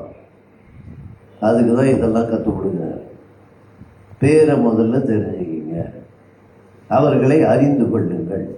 அறிந்து கொண்டு அவர்கள் புரிந்து கொள்ளும் வகையிலே அவரிடத்திலே பேச வேண்டும். அதுவும் முக்கியம். எடுத்த உடனே உனக்கு தெரிஞ்ச பைபிள் வசனம்லாம் சொல்லிடக்கூடாது. அவங்களுக்கு அது புரியாது. அவர்கள் புரியும் வகையிலே சொல்ல வேண்டும். அது முக்கியம். பில்லி கிரஹாம் அமெரிக்க தேசத்திற்கு செல்லும் போது அவருக்கு அங்கே போஸ்ட் ஆஃபீஸ் வழி தெரியலன்னு ஒரு சின்ன பையனை கூப்பிட்டு கேட்குறாரு, போஸ்ட் ஆஃபீஸ் எங்கே இருக்குது அப்படின்மா. அந்த பையன் சொல்கிறான், நேராக போங்க, வலது பக்கம் திரும்பினீங்கன்னா அங்கே ஒரு போஸ்ட் ஆஃபீஸ் இருக்குது. உடனே அவரும் ரொம்ப தேங்க்ஸ்ன்னு சொல்லிட்டு போகிறார். அப்போ அவன் கேட்குறான், நீங்கள் யார்? அப்போ அவர் சொன்னார், ஐ எம் பில்லி கிரஹாம். அவன் உடனே சொன்னான், உங்கள் பேரை கேட்கல, நீங்கள் யாருன்னு கேட்டான். அப்போ அவர் சொன்னார்னா, சாயங்காலம் ஒரு பெரிய கூட்டம் இருக்குது, இந்த இடத்துல நடக்குது, பரலோகத்திற்கு செல்லும் வழி, சாயங்காலம் வா, அந்த அட்டன் பண்ணு. அப்போ அந்த பையன் சொன்னால், இங்கே இருக்க போஸ்ட் ஆஃபீஸ்க்கே உனக்கு வழி தெரியல, நீ எங்கே இந்த பரலோகத்துக்கு வழி சொல்லு. இதை பில்லி கிரஹாம் அவருடைய புக்கில் எழுதுறாரு, அவருடைய நூலில் என்ன சொல்றாரு, அந்த சின்ன பையன்கிட்ட எப்படி சொல்லணும்னு எனக்கு தெரியல, அவன் புரியும் வகையிலே நான் சொல்லவில்லை, அதனால தான் அவன் திருப்பி இப்படி கேட்டான். நம்ம அவர்களுக்கு எப்படி சொல்ல வேண்டும் என்பதை அறிந்து கொள்ள வேண்டும், தெரிந்து கொள்ள வேண்டும். பாஸ்டர் கிட்ட ஒருத்தர் வந்தாரு. பாஸ்டர், நான் ஒரு பிஸ்னஸ் ஆரம்பிச்சிருக்கேன். என்ன பிஸ்கெட் விற்கிறேன். ஓகே, இல்லை அது நான் விற்கிறதுல கொஞ்சம் பிரச்சனை இருக்குது. என்ன பிரச்சனை? ஜெபம் பண்ணலாமா? இல்லை பாஸ்டர், எனக்கு எல்லா இடத்துலையும் விற்கணும். எல்லா இடத்துலையுமே எங்கேப்பா விற்கணும்? அவன் சொன்னான், கோயில்லையும் விற்கணும், சர்ச்சிலையும் விற்கணும். அப்போ பாஸ்டர் சொன்னார், சர்ச்சில் விற்கும் போது மேரி பிஸ்கெட்னு விற்றுரு, கோயிலில் விற்கும் போது மாரி பிஸ்கெட்னு விற்றுரு. சத்தியத்தை சத்தியமாய் சொல்ல வேண்டும், புரியும் வகையிலே சொல்ல வேண்டும். அதுக்கு என்ன பண்ணுறோம்? 2 விதமான அன்பை நாம் பார்க்க வேண்டும். முதல் அன்பு யோவான் 15ஆம் அதிகாரம் 12ஆம் வசனத்திலே அங்கே இயேசு கிறிஸ்து சொல்லுகிற அன்பு. John 15:12, நான் உங்களில் அன்பாய் இருக்கிறது போல நீங்களும் ஒருவரில் ஒருவர் அன்பாய் இருக்க வேண்டும் என்பதே என்னுடைய கற்பனைனா கட்டளை. கட்டளைனா கற்பனை, கற்பனைனா கட்டளை. நல்ல அழகா புரியாத விஷயத்தை சொல்லி தெரியும். கட்டளை, கமாண்ட்மெண்ட், லா. ஒரு செய்யக்கூடாததற்கு தான் கட்டளை, இல்லையா? நீங்க எங்க போர்டு பாருங்க, do not spit, do not enter, do not. அந்த do not எல்லாமே எதெல்லாம் செய்யக்கூடாதோ அப்படிதான் இருக்கும். எல்லா கட்டளைகளும் பாருங்க, செய்யக்கூடாததற்கு தான் கட்டளை. செய்ய வேண்டியதற்கே கட்டளையாக சொன்ன ஒரே கடவுள் நம்முடைய கடவுள். அன்பு செலுத்துவதையே கட்டளையாக சொன்ன ஒரே கடவுள் இயேசு கிறிஸ்து. பாத்தீங்களா? அவர் எதை நாம் செய்ய வேண்டும் என்பதையே கட்டளையாக சொல்றார். அன்பு, லவ் ஒன் another. அந்த அன்புக்கே அவர் கட்டளை இடுகிறார். பாருங்க, எவ்வளவு கடினமான காரியங்களுக்கு கட்டளை இடுவார்கள், எளிமையான காரியத்திற்கே கட்டளை இடுகிறார் என்றால் நம்முடைய அன்பு எந்த லெவல்ல இருக்குன்னு அவருக்கு தெரிஞ்சு போச்சு. அதனாலதான் சாதாரணமா சொல்லாம அதை லாவாவே சொல்லிட்டார். சட்டம் போடுற எல்லாரும் ஒவ்வொருத்தரையும் லவ் பண்ணுங்க அப்படின்னு. அதை தப்பா புரிஞ்சு லவ்லாம் பண்ணிடக்கூடாது. அன்பு செலுத்துங்கள் என்று அவர் அழகாக சொல்லுகிறார். அப்போ இயேசு கிறிஸ்து கற்றுக் கொடுத்த அன்பு அது யோவான் 15:12 வருகிறது. பவுலடிகளார் ஒரு அன்பை சொல்லுகிறார். அது ரோமருக்கு எழுதின நிருபம் 15ஆம் அதிகாரம் 2ஆம் வசனத்திலே வருகிறது. அது என்னது? Romans 15:2, நம்மில் ஒவ்வொருவரும் பிறனுடைய பக்தி விருத்திக்கு ஏதுவான நன்மை உண்டாகும்படி, பக்தி விருத்தியில நன்மை உண்டாகணும். யாரா இருந்தாலும் அவங்களுடைய பக்தி விருத்தியாகணும், அது வளரணும். அந்த பக்தி வளர்ச்சி அவர்களுக்கு எதை கொடுக்க வேண்டும்? நன்மையை கொடுக்க வேண்டும். அந்த நன்மை உண்டாகும்படி அவனுக்கு பிரியமாய் நடக்க வேண்டும். பாத்தீங்களா? உங்களுக்கு பிரியமா நடக்கணும் அவன் சொல்லக்கூடாது. அவனுக்கு பிரியமா தான் நீங்க நடந்துக்கணும். அவனுக்கு பிரியமாக நாம் நடந்து கொள்ள வேண்டும். அப்படின்னா பிரியம் என்றால் அன்பு. அவனுக்கு பிடித்த அன்பை நீ செலுத்தணும். அவனுடைய பக்தி விருதியை நம்ம வளர்க்கணும். அது அந்த பக்தி விருதி எதுன்னா நன்மை உண்டாகும்படி. ஏன்னா அவன் வச்சிருக்க அந்த பக்தியில் அவனுக்கு நன்மை உண்டாகாது. நாம் அதை எப்படி அவர்களுக்கு வளர்க்க வேண்டுமோ அதற்கு அவனுக்கு பிரியமாய் நடந்து கொள்ள வேண்டும். அல்லேலூயா. இதுதான் பேசிக்ஸ் ஆஃப் என்னது? இவாஞ்சலிசம். நாம் அவர்களுக்கு பிடித்த வகையிலே அவர்களுக்கு அன்பாய் நாம் நடந்து கொண்டு சத்தியத்தை அவர்களுக்கு சத்தியமாய் சொல்ல வேண்டும். அந்த சத்தியத்தை சொல்லுவதற்கு இதையெல்லாம் நம்ம கற்றுக்கொள்ள வேண்டும். இதை கற்றுக்கொள்வதற்கு தான் நம்ம 3 விஷயம், ஒரு 4 வசனத்துல உங்களுக்கு சொல்றேன். அது என்னன்னு பாருங்க. அதுல அப்போஸ்தலர் 17ஆம் அதிகாரம் 16ஆம் வசனம் வாசிங்க. அப்போஸ்தலர் 17:16.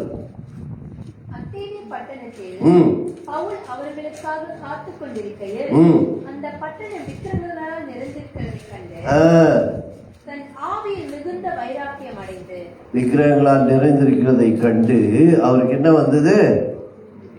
ஆவியில் வைராக்கியம். நமக்கு என்ன வருது? விக்கிரகத்தை பார்த்தா ஏன் எல்லாருக்கும் சிரிப்பு வருது?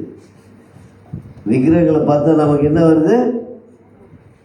கோபம் வருது, நெருப்பு வருது, கசப்பு வருது.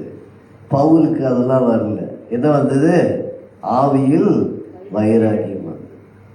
He was stirred in spirit. ஆங்கில வேதாகமத்தில் அழகா போட்டு he was stirred in spirit. மனம் கலங்கினான். சில மொழிபெயர்ப்புல அப்படிதான் இருக்கு. பவுலடிகளா இருக்கு. விக்கிரகங்களை பார்த்தபோது கோபம் வரவில்லை, எரிச்சல் வரவில்லை, கசப்பு வரவில்லை, வெறுப்பு வரவில்லை. அவருக்கு ஆவியில் வைராக்கியம் வந்தது. நமக்கும் என்ன வரணும்? ஆவியில் வைராக்கியம் வரணும். கோபம் வரக்கூடாது. அதுக்கு அடுத்த வசனம் பாருங்க. அதுல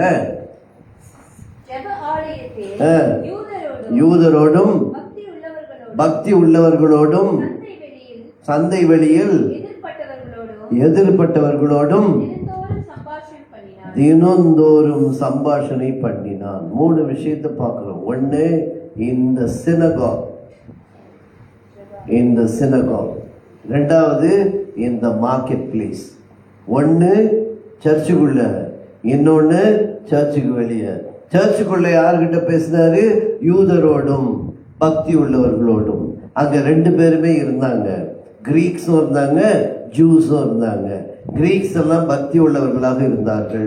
யூதர்கள் எல்லாம் பாரம்பரியத்திலே வாழ்ந்து கொண்டிருந்தார்கள்.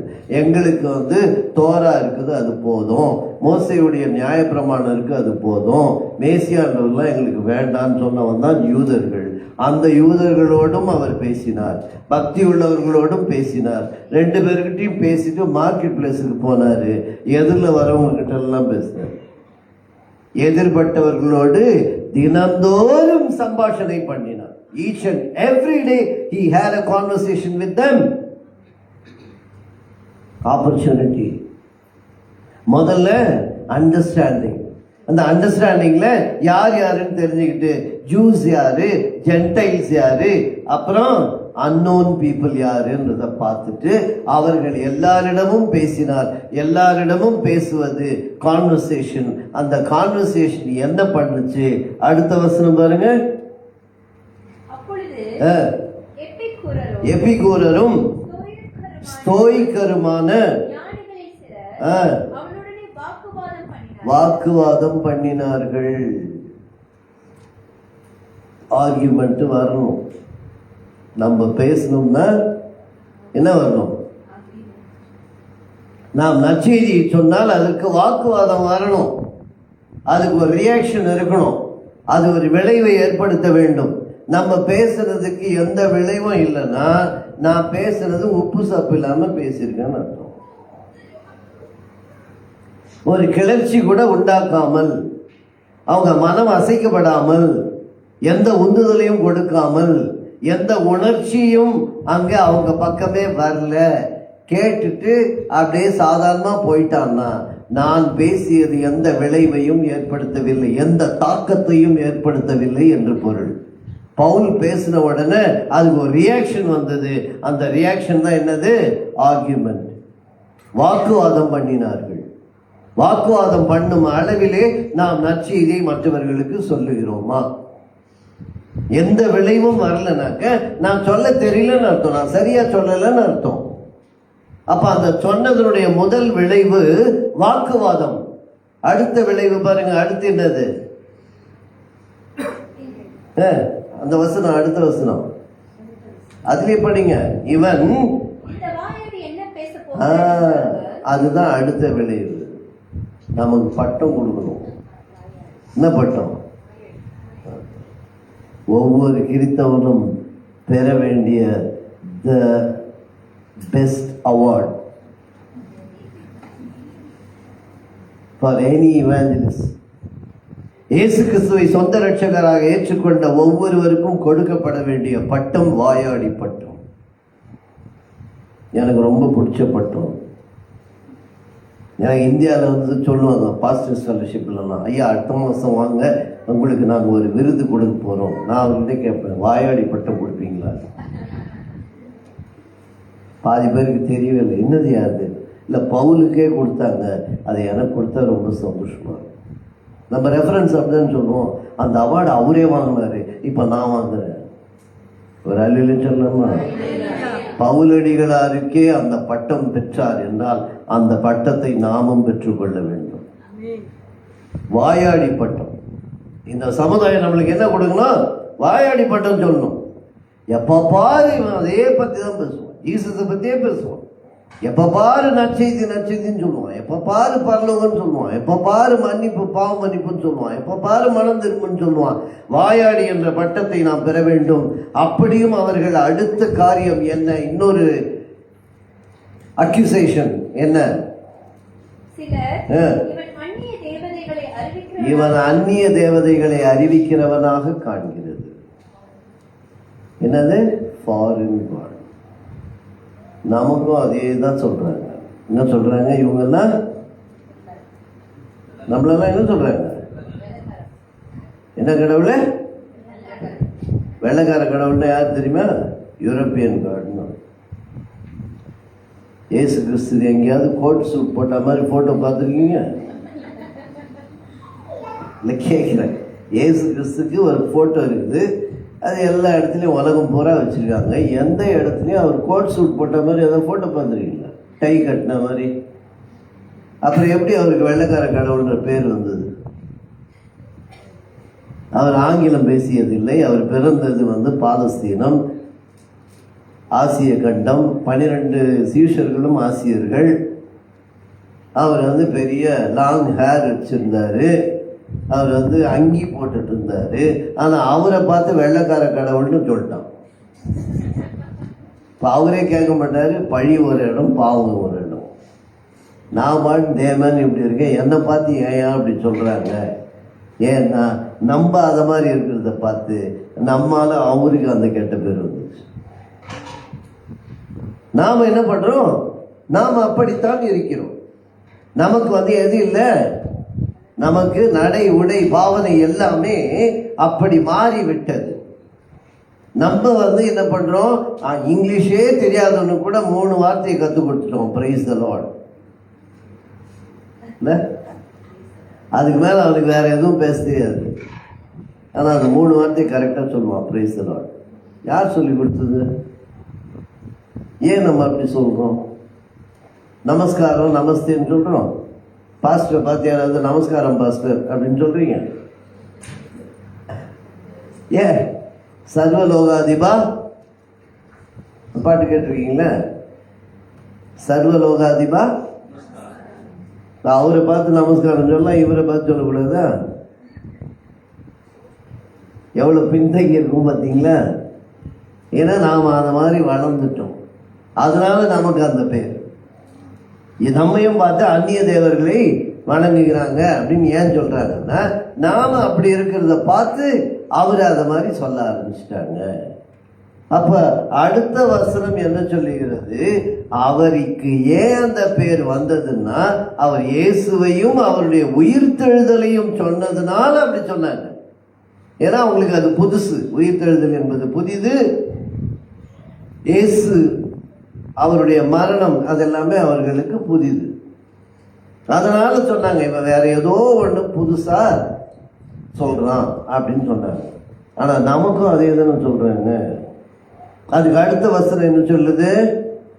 அவர்கள் அவனை மாஸ் மேடைக்கு அழைத்துக் கொண்டு போய், நீ சொல்லுகிறது புதிதான உபதேசம் என்னதென்று நாங்கள் நீ சொல்லுகிற புதிதான உபதேசம் என்னதென்று நாங்கள் அறியலாமா? அவங்க கேட்கிறோம் நாங்க, நீங்க ஏதோ புதுசா சொல்றீங்களே சிஸ்டர், அது என்னன்னு கொஞ்சம் எனக்கு சொல்லுங்களேன் அப்படின்னு சொல்லணும். அப்புறம் நூதனமான காரியங்களை எங்கள் காதுகள் கேட்க பண்ணுகிறாய், அதன் கருத்து என்னதென்று அறிய மனதாய் இருக்கிறோம். we have a heart to listen. அதை தெரிஞ்சுக்க ஆசைப்படுறோம்னு சொல்லணும். அந்த மாதிரி யாராவது நம்மகிட்ட சொல்லியிருக்காங்களா? நீங்கள் ஏதோ ஒன்று புதுசாக ஒன்று சொல்கிறீங்களே, அது என்னன்னு கொஞ்சம் சொல்கிறீங்களா, நாங்கள் அதை கேட்கணும்னு இன்ட்ரெஸ்டடாக இருக்கோம் அப்படின்னு யாராவது நம்மகிட்ட வந்து கேட்டிருக்காங்களா? ஏன்? நம்ம புதுசாக தான் பேசலையே, அதனால தான். நம்ம எப்படி பேசுகிறோன்னு தெரியல, புதுசாகவும் நம்ம சொல்லலை, அதனால அவங்க வந்து அப்படி கேட்கல. எங்கே கூட்டிகிட்டு போகிறாங்க? மார்ஸ் மேடைக்கு. மார்ஸ் மேடைன்னா என்னது? இது மார்ஸ் மேடை என்பது இந்த பைபிளில் தான் இருக்கும், வேற எந்த பைபிளையும் மார்ஸ் மேடை என்ற பெயரே இருக்காது. ஆங்கிலத்தில் ஏரியோ பேகஸ்ன்னு போட்டிருக்கோம், கேத்தலிக் பைபிளில் அரையோபாகுன்னு போட்டிருக்கோம், புது மொழிபெயர்ப்புலையும் அரையோபாகுன்னு போட்டிருக்கோம். வெறும் பவர்ஸ் மொழிபெயர்ப்பில் மட்டும்தான் மார்ஸ் மேடைன்னு சொல்லப்பட்டிருக்கும். ஏன் அதற்கு மார்ஸ் மேடை என்ற பெயர் வந்தது என்றால், மார்ஸ் வீரன் என்ற ஒருவர் இருந்தார். அவர் நெப்டியூன் என்கின்றவருடைய மகனை கொலை செய்து விட்டதாக ஒரு வழக்கு நடந்தது. அந்த நெப்டியூன் மகன் வந்து ஹேலிர் ஹோத்தியஸ், அவர் பேர் வந்து ஹேலிர் ஹோத்தியஸ். அந்த ஹேலிர் ஹோத்தியஸை மார்ஸ் வீரன் கொன்று விட்டதாக ஒரு பெரிய வழக்கு. அந்த வழக்கிலே மார்ஸ் வீரன் நிரபராதி என்று தீர்ப்பளிக்கப்பட்டதினால் அந்த இடம் வந்து ரொம்ப பாப்புலர் ஆச்சு. இனிமே இந்த இடத்துக்கு நம்ம எந்த பேரை மாத்துறோம்? மார்ஸ் மேடைன்னு மாத்திட்டாங்க. அதுல இருந்து அது மார்ஸ் மேடை என்று வழங்கப்பட்டது. ஏனென்றால் அந்த அத்தேனே பட்டணத்துல எல்லாருமே இந்த மேடையில் நடக்கிற எந்த வழக்காக இருந்தாலும் நிரபராதிகள் தண்டிக்கப்பட மாட்டார்கள், நியாயத்திற்கு சரியானதாக இருக்கும் என்று ஊரே, நாடே, தேசமே நம்பியது. ஆகையால் அந்த இடம் ரொம்ப பாப்புலர் ஆச்சு. அந்த இடத்துக்கு கூட்டிட்டு போறாங்க. யாரை கூட்டிட்டு போறாங்க? மார்ஸ் மேடைக்கு அழைத்து செல்கிறார்கள். இங்க பேசு, அங்க பேசாத, இங்க எங்க இடத்துக்கு வந்து பேசு. நம்மளை அந்த மாதிரி யாராவது கூப்பிட்றாங்க? எங்கள் கோயிலில் கும்பாபிஷேகம் நடக்குது, அங்கே வாங்க பிரதர் வந்து பேசுங்கன்னு கூப்பிட்றாங்களா? யாரும் கூப்பிடுறதே இல்லை. மார்ஸ் மேடைக்கு நாம் அழைக்கப்பட வேண்டும் என்றால் ஒரு விளைவை ஏற்படுத்த வேண்டும், ஒரு ஆர்குமெண்ட்டை உருவாக்கணும், இல்லை அவர்கள் மனதில் ஒரு தாக்கத்தை ஏற்படுத்த வேண்டும், இல்லை என்றால் அவர்கள் அறிந்து கொள்ளும் ஆர்வத்தை உருவாக்க வேண்டும். அதை கேட்கணும்னு நினைக்கிறோம், அது புதுசா இருக்கு, நூதனமா இருக்கு, வாங்க எங்களுக்கு சொல்லுங்க, நாங்க கேட்க ஆசைப்படுறோம்னு சொல்லும் அளவிற்கு நான் சொல்லுகிற செய்தி அப்படி இருக்க வேண்டும். நான் சொல்லுகிற செய்தி அவ்வளவு இன்ட்ரெஸ்டிங்கா இருந்தாதான் அவங்க நம்மள அவங்க இடத்துக்கு கூட்டிட்டு போவாங்க. இவரையும் மார்ஸ் மேடைக்கு அழைத்து சென்றார்கள். அங்க போயிட்டு என்ன பண்றாரு? அடுத்த வசனம், அதுக்கு அடுத்த வசனம், நின்று எந்த விஷயத்திலும் நீங்கள் மிகுந்த தேவதா பக்தி உள்ளவர்கள் என்று காண்கிறேன். பாத்தீங்களா? அதுதான் வந்து அப்ரோச், அதுக்கு பேர் தான் சால்யூட்டேஷன், அதுதான் ரிசப்ஷன். ஒருத்தர் ஒரு மீட்டிங்ல பேச்ச ஆரம்பிக்கும் போது எப்படி ஆரம்பிக்கிறாரு? அவங்கள ப்ளீஸ் பண்றாரு. அத்தேனரே, நீங்கள் எந்த விஷயத்திலும் மிகுந்த தேவதா பக்தி உள்ளவர்கள் என்று காண்கிறேன் என்று அப்ரிஷியேட் பண்றாரு. முதல்ல அவங்களுடைய பக்தியை என்ன பண்றாரு?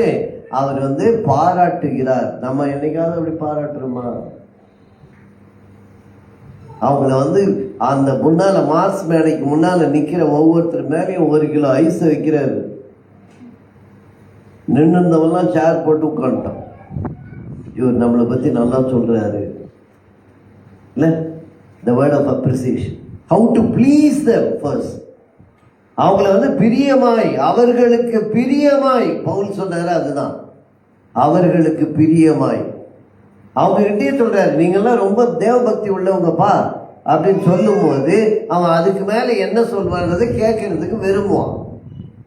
எடுத்த உடனே நீ இதை கும்பிடுற அதை கும்பிடுறன்னு பேசக்கூடாது. இங்க அவர் அழகா ஸ்டெப் பை ஸ்டெப்பா போற. அதனாலதான் அந்த அப்ரோச்சே அப்படி இருக்கு. யோசிச்சு பாருங்க, நமக்கு அதை மாதிரி நம்ம எதிரில் யாராவது ஒரு அம்மா நல்லா பெரிய ஒரு ரெட் லைட் மாதிரி ஒரு குங்குமம் வச்சுட்டு மஞ்சள் புடவையை கட்டிக்கிட்டு மஞ்சளை பூசிட்டு இந்த கையில சிவப்பு கயிறு அந்த கையில கருப்பு கயிறு கட்டிட்டு எதிரில் வந்தாக்கா நம்ம என்ன பண்ணுவோம்? மூஞ்ச திருப்பிட்டு அப்படி போவோம். அப்படி போனா கூட பரவாயில்ல, போதும் ஒரு பிசஸ், அதெல்லாம் சொல்லக்கூடாது. நோ, அவங்கள பார்த்து அது மாதிரி நம்ம நினைச்சாலே அந்த அப்ரோச்சே போயிடுச்சு.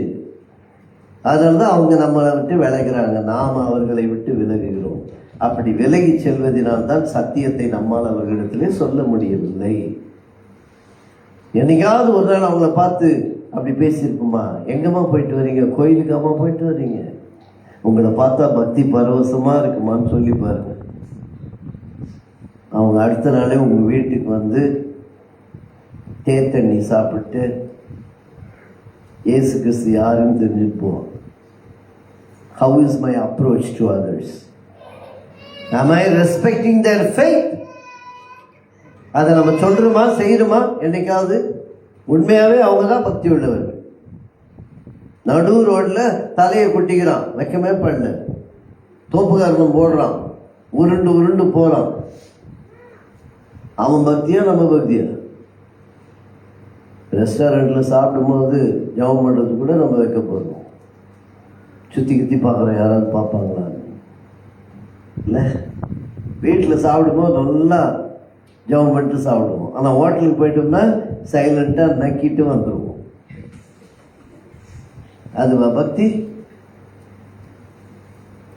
சர்வீஸ் எத்தனை மணிக்கு, நம்ம எத்தனை மணிக்கு உள்ள வரோம்? கரெக்டாக வருமா? ஐயா கரெக்டாக வந்துடுறாங்களா? ஐயா ரொம்ப தயங்கி அப்படி தலையாட்டி நீங்கள் நல்லா அவங்கள பவுலை விட அதிகமாக அப்ரிஷியேட் பண்ணுறீங்க. ஏன்னா அவங்க கோயில் சொல்லுவான், நடையை சாத்திடுவாங்கன்னு சொல்லுவோம், நடை சாத்திடுவாங்கன்ட்டு ஓடுவோம். நம்ம அப்படி இல்லை. இயேசு கிறிஸ்து இழிச்சவாயன், அவர் எவ்வளோ நேரம் வேணாலும் இங்கே இருப்பார். நம்ம 10:30 போனாலும் இருப்பார், 9:30 போனாலும் இருப்பார். That is not the spirituality. அது பக்தி இல்லை. ஆனால் அவங்க பக்தி உள்ளவர்கள்ன்றத சொல்றாரு. சொல்லிட்டு அதுக்கப்புறம் தான் என்ன சொல்றாருன்னா, எப்படி எனில் நான் சுற்றி திரிந்து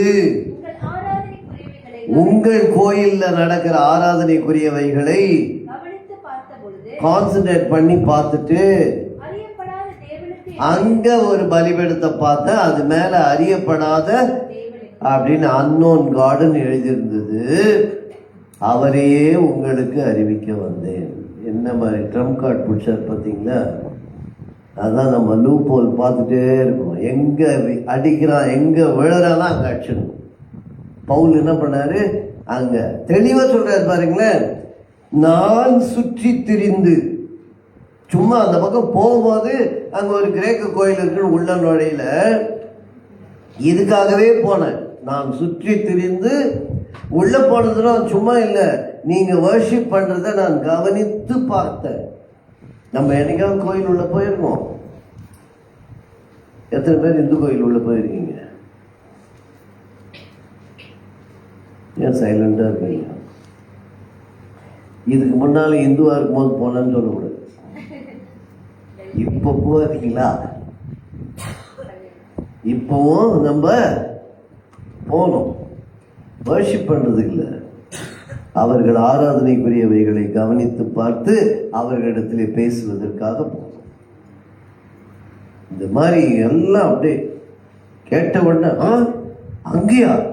நாங்க உள்ள போக மாட்டோமே. நாய் தோர்த்துனா போவியா? அப்ப மசூதின்னு பார்ப்பீங்களா, பெருமாள் கோயில்னு பார்ப்பீங்களா? சட்டுன்னு உள்ள நுழைய மாட்டோம். ரொம்ப கதையெல்லாம் விடக்கூடாது.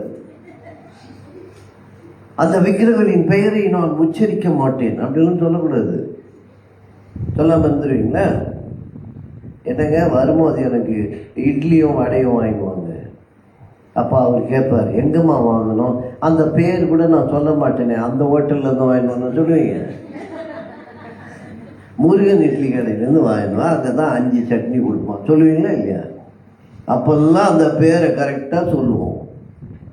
நம்ம தெரு பேரை நம்ம சொல்லி தான் ஆகணும். ஒரு ஆஃபீஸர் வராரு அப்படின்னா அவர்கிட்ட என்ன சொல்லுவீங்க?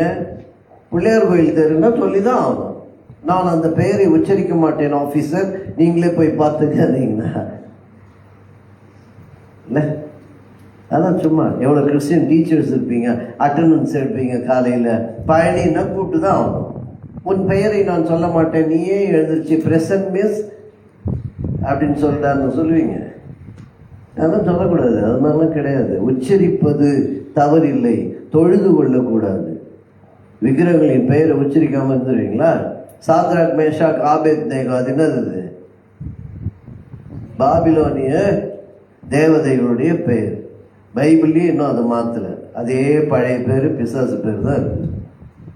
இன்றைக்கி எல்லா பாஸ்டர் வாயிலையும் அதுதான் வருது. அந்த 3 பேர் நம்ம சொல்லாமையா இருக்கும், சொல்லிட்டு தானே இருக்கும். அதனால் அந்த மாதிரி எல்லாம் வந்து சும்மா ஓவராக சீன் போடக்கூடாது. ஸ்பிரிச்சுவலாக இருங்க, கேஷுவலாக இருங்க, கூலாக இருங்க. யோசிச்சு பாருங்க, மார்ஸ் மேடைக்கு அவரை கூட்டிகிட்டு வந்தாங்க அப்படின்னா, மார்ஸ் மேடை வந்து எல்லா கிறிஸ்தவர்கள் கூடுற இடமா அது? எங்க எந்த இடத்துக்கு கூப்பிட்டு வந்தாங்க? மார்ஸ் மேடையின் அனுபவத்தை நாம் இழந்து விடுகிறோம். எவ்வளவு இடத்துல நம்ம மிஸ் பண்ணிருப்போம். யோசிச்சு பாருங்க, மார்ஸ் மேடை அனுபவத்தை நம்மலாம் எங்கெல்லாம் மிஸ் பண்ணோம்னு கொஞ்சம் யோசிச்சு பாருங்களேன். Just re-examine yourself. Where we lost the opportunity to enter Mars. ஒரே ஒரு எக்ஸாம்பிள் சொல்றேன். ஜானும் சுப்பிரமணியும் ஒன்னா வேலை செய்கிறவங்க. சின்ன வயசு, அதாவது 10-15 வருஷமா ஒன்னா வேலை செய்கிறாங்க, ஒரே ஆஃபீஸில், ரொம்ப க்ளோஸ் ஃப்ரெண்ட்ஸ். ஜானும் கிரேசி அக்காவும் வீட்டில் இருக்காங்க. அப்போ சுப்பிரமணி வர்றாரு. சுப்பிரமணி வந்து என்ன பண்ணுறாரு, இன்விடேஷன் கொடுக்குறாரு, என் பொண்ணுக்கு கல்யாணம். இப்போ ஜான் என்ன சொல்றாரு, உன் பொண்ணு கல்யாணமா? என்னப்பா இது? அவ வந்து எங்க வீட்டு பொண்ணுப்பா, நாங்க இல்லாம அந்த கல்யாணம் நடந்துருமா? கிரேசி இப்ப சுப்பிரமணி பொண்ணு கல்யாணமா? உடனே அவங்க, அண்ணே உங்க பொண்ணு கல்யாணமா? நாங்க முதல் ஆளா இருப்போனே. அவர் அப்படி இன்விடேஷன்லாம் கொடுத்துட்டு போனதும் கிரேசி அக்கா இன்விடேஷனை திறந்து பார்ப்பாங்க. பார்த்துட்டு, என்னங்க என்ன கல்யாணம் கோயில்லையா? அங்க விழுந்தாங்க 2 பேரும். என்ன பண்ணுவாங்க, ரிசப்ஷன் எங்கன்னு பாரு, அது ஹாலில், ஹோட்டல்ல. அப்போ நம்ம அங்கே போயிடுவோம் அப்படின்னு சொன்னாலே மார்ஸ் மேடையை நீங்கள் இழந்துட்டீங்கன்னா, மார்ஸ் மேடையின் அனுபவத்தை நீங்கள் இழந்து விடுகிறீர்கள். நம்ம அங்கே போகணும். ஜான் என்ன பண்ணணும், அந்த சர்ச், அந்த டெம்பிள் உள்ள போகணும்.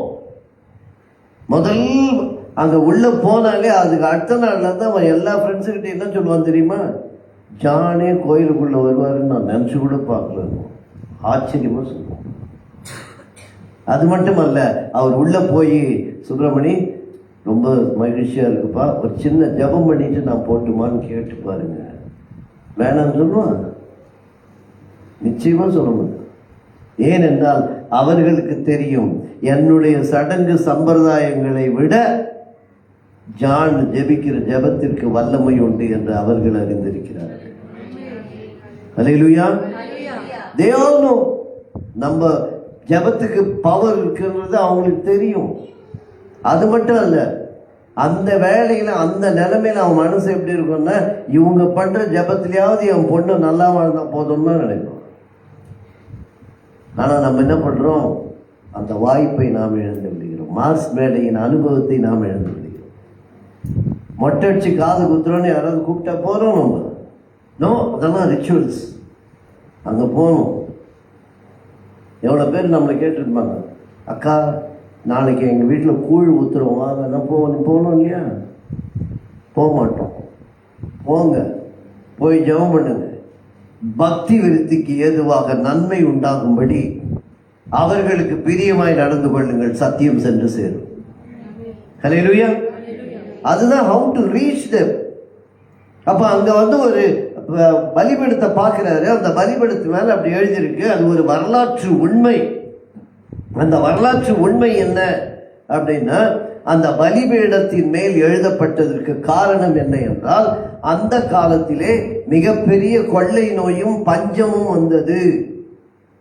அந்த கொள்ளை நோயும் பஞ்சமும் வந்தபோது இவர்கள் எல்லா கிரேக்க தெய்வங்களுக்கும் பலி செலுத்தினார்கள்.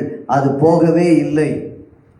அப்ப இவங்கெல்லாம் கூடி கோயில்ல பேசும்போது, ஞானிகள் எல்லாம் கூடிய போது ஒருத்தர் சொல்றான், ஏதோ ஒரு கடவுள் இருக்காரு, ஆனா அவர் பேர் நமக்கு தெரியல, அவருக்கு ஒரு பலி செலுத்தணும்னா இது சரியாயிடும். அப்ப இன்னொருத்தர் என்ன சொல்றாரு, ஏண்டா பேரே தெரியாது எப்படிடா பலி செலுத்துறது? பேர் தெரியாதுன்னு எழுதி வச்சு பலி செலுத்துவோம். ஏன் அவன் சொன்னா அப்படி? பா அவருக்கு நம்மளுக்கு தெரியும்பா, நமக்கு தான் அவருக்கு தெரியல. இன்றைக்கும் அதுதான் நடந்து கொண்டிருக்கிறது. அவர்களுக்கு பெயர் தெரியாமல் அவர்கள் வணங்கி கொண்டிருக்கிறார்கள். பெயரை அறிவிக்க வேண்டியவர்கள் நாம். அல்லேலூயா. அப்ப அவங்க என்ன பண்ணாங்க, அன்னோன் கார்டன் எழுதி வச்சு பலி செலுத்தினாங்க. கொள்ளை நோயும் போய்விட்டது, பஞ்சமும் தீர்ந்து விட்டது. இப்ப எல்லாருக்கும் பயங்கர மகிழ்ச்சி. அப்போ என்ன பண்றாங்க, இந்த பலிபீடத்தை எங்கடா வைக்கிறதுன்னு கேட்டாங்க.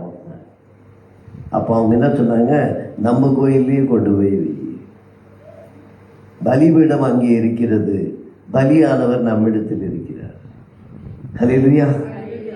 பலிபீடம் அங்கே இருக்கிறது, பலி செலுத்தப்படுவதில்லை. ஏனென்றால் பலி நிறைவேறிவிட்டது என்பது நமக்கு தெரியும், அவர்களுக்கு தெரியாது. அவங்ககிட்ட என்னைக்காவது கேட்டிருக்கீங்களா, ஏங்க உங்க கோயில்ல பலி செலுத்துறது இல்லைன்னு?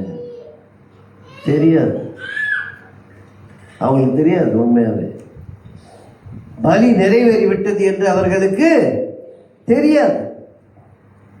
அதை நம்ம சொல்லணும். நம்ம சர்ச்சில் பலிபீடம் இருக்கா இல்லையா? உங்களுக்கு புரியுற மாதிரி கேட்குறேன். ஆல்டர் இருக்கா? இங்கிலீஷ்ல கேட்டா இருக்குன்னு நீங்க, தமிழ்ல கேட்டா இல்லை. நீங்க ஜாஸ்மினாவே வாழக்கூடாது, மல்லிகாவா மாறணும். நானும் ஒரு 250 சர்ச்சில் கேட்டேன், பலிபீடம் இருக்கானா இல்லை, ஆல்டர் இருக்கானா தோ இருக்கு பாருங்க. நான் தமிழில் கேட்டேன் பலிபீடம் இருக்கான்னு. ஆனால் இங்கிலீஷில் சொன்னதான் உங்களுக்கு புரியுது. ஆல்டர் என்றாலும் பலிபீடம் என்றாலும் ஒன்று. நம்ம பலி செலுத்துறோமா? துதி பலி. இந்த காது ரெண்டும் புளிச்சு போச்சு.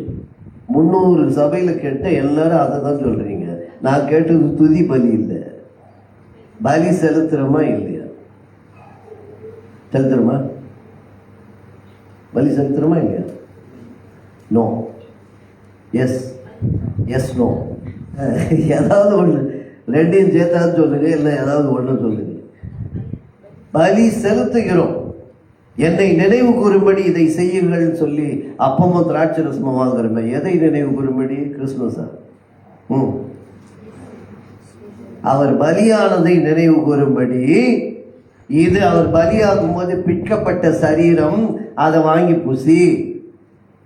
இது அவர் பலியானதோடு சிந்தப்பட்ட ரத்தம், இதை வாங்கி குடி அப்படின்னு சொல்றமே. அவர் பலியானதை நினைவு கூறும்படி இதை செய்யுங்கள் என்று சொல்லி நாம் அப்பமும் திராட்சை ரசமும் கொடுக்கிறோம்.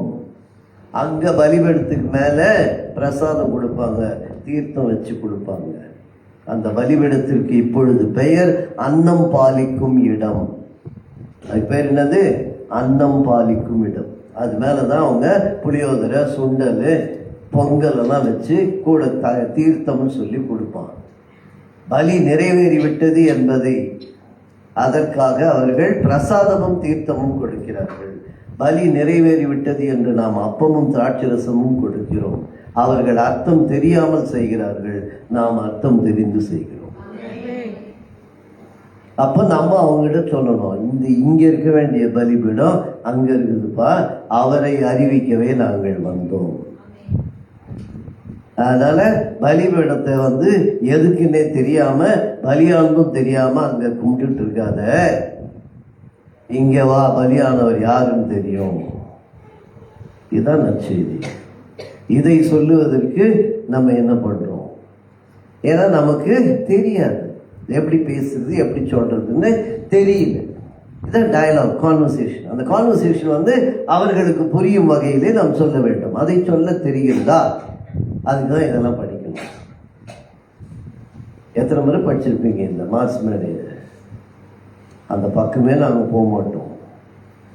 எங்களுக்கு சங்கீதம் இருக்கு, அதுதான் எங்களை நல்லா தடவி கொடுக்குற மாதிரி இருக்கும் இல்லை? அந்த மாதிரி நல்ல கம்ஃபர்டபுளாக இருக்கிற மாதிரி, ப்ளீஸிங்காக இருக்கிற மாதிரி வசனம் இருந்ததுன்னா பெருசாக நாங்கள் ஃப்ரேம் போட்டு வீட்டில் மாட்டிப்போம். வற்றாத ஜீவநதியை போல இருப்பேன்னு சொல்லும்போது நம்மளுக்கு ரொம்ப சந்தோஷமாக இருக்கும். வாக்கு தத்தம்லாம் பாருங்க, ஓல்டு டெஸ்டமெண்ட்ல தான் கொடுப்போம். நியூ டெஸ்டமெண்ட்ல என்னைக்காவது வாக்கு தத்தம் வாங்கியிருக்கீங்க? வாங்கவே மாட்டீங்க. அவனவன் தன் சிலுவையை எடுத்துக்கொண்டு வா அப்படின்னு ஒரு வாக்கு தத்தம் கொடுத்தா வாங்குவீங்க, அடுத்த நாள்லேருந்து சர்ச்சுக்கே வர மாட்டீங்க. நியூ இயர் அன்னைக்கு அந்த மாதிரி ஒரு வாக்கு தத்தம் கொடுங்களேன், நீ எல்லாவற்றையும் விற்று தரித்திரம் இருக்க கொடு அப்படின்னு ஒரு கார்டு வந்ததுன்னா அடுத்த முறை அவன் சர்ச்சுக்கு வருவான். நியூ டெஸ்டமெண்ட்ல வாக்கு தத்துவமே இல்லையா? இயேசு கிறிஸ்து எத்தனை வாக்கு தத்துவம் கொடுத்தாரு? அதெல்லாம் நம்ம ஏன் எழுதி கொடுக்க மாட்டேங்கிறோம்? 1ஆம் தேதியானா ஏன் எல்லாத்துக்கும் ஓல்டு டெஸ்டமெண்ட்டுக்கே போகிறோம்? நாம் நற்செய்தியை அறிவிக்கிறவர்களாக அவருக்காக நாம் என்ன செய்கிறோம்? What am I doing for my God? அவருக்காக, அவரை குறித்து நான் மற்றவர்களுக்கு சொல்ல கடமையோடு இருக்கிறேன். என் மேல் விழுந்த கடமை என்பதை அறிந்தவனாக நான் இருக்கிறேனா? அதெல்லாம் நம்ம யோசிக்கிறோம். அதுக்கு நம்ம என்ன செய்யறோம்?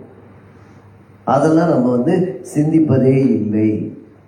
இங்க அது அழகா அவர் சொல்றாரு.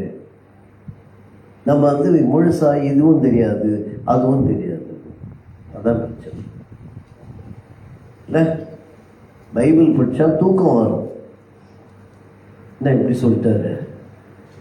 பைபிள் படிச்சா தூக்கம் வரும், படிக்கலன்னா தூக்க ஆள் வரும்.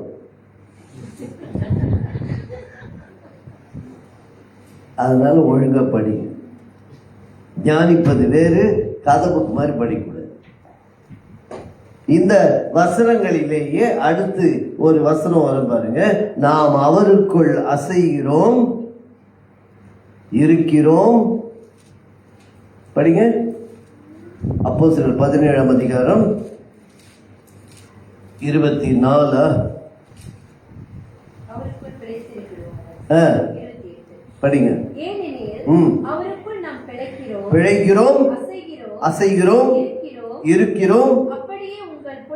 அப்படியே உங்கள் புலவர்களிலும் சிலர் சொல்லி இருக்கிறார்களே. பார்த்தீங்களா?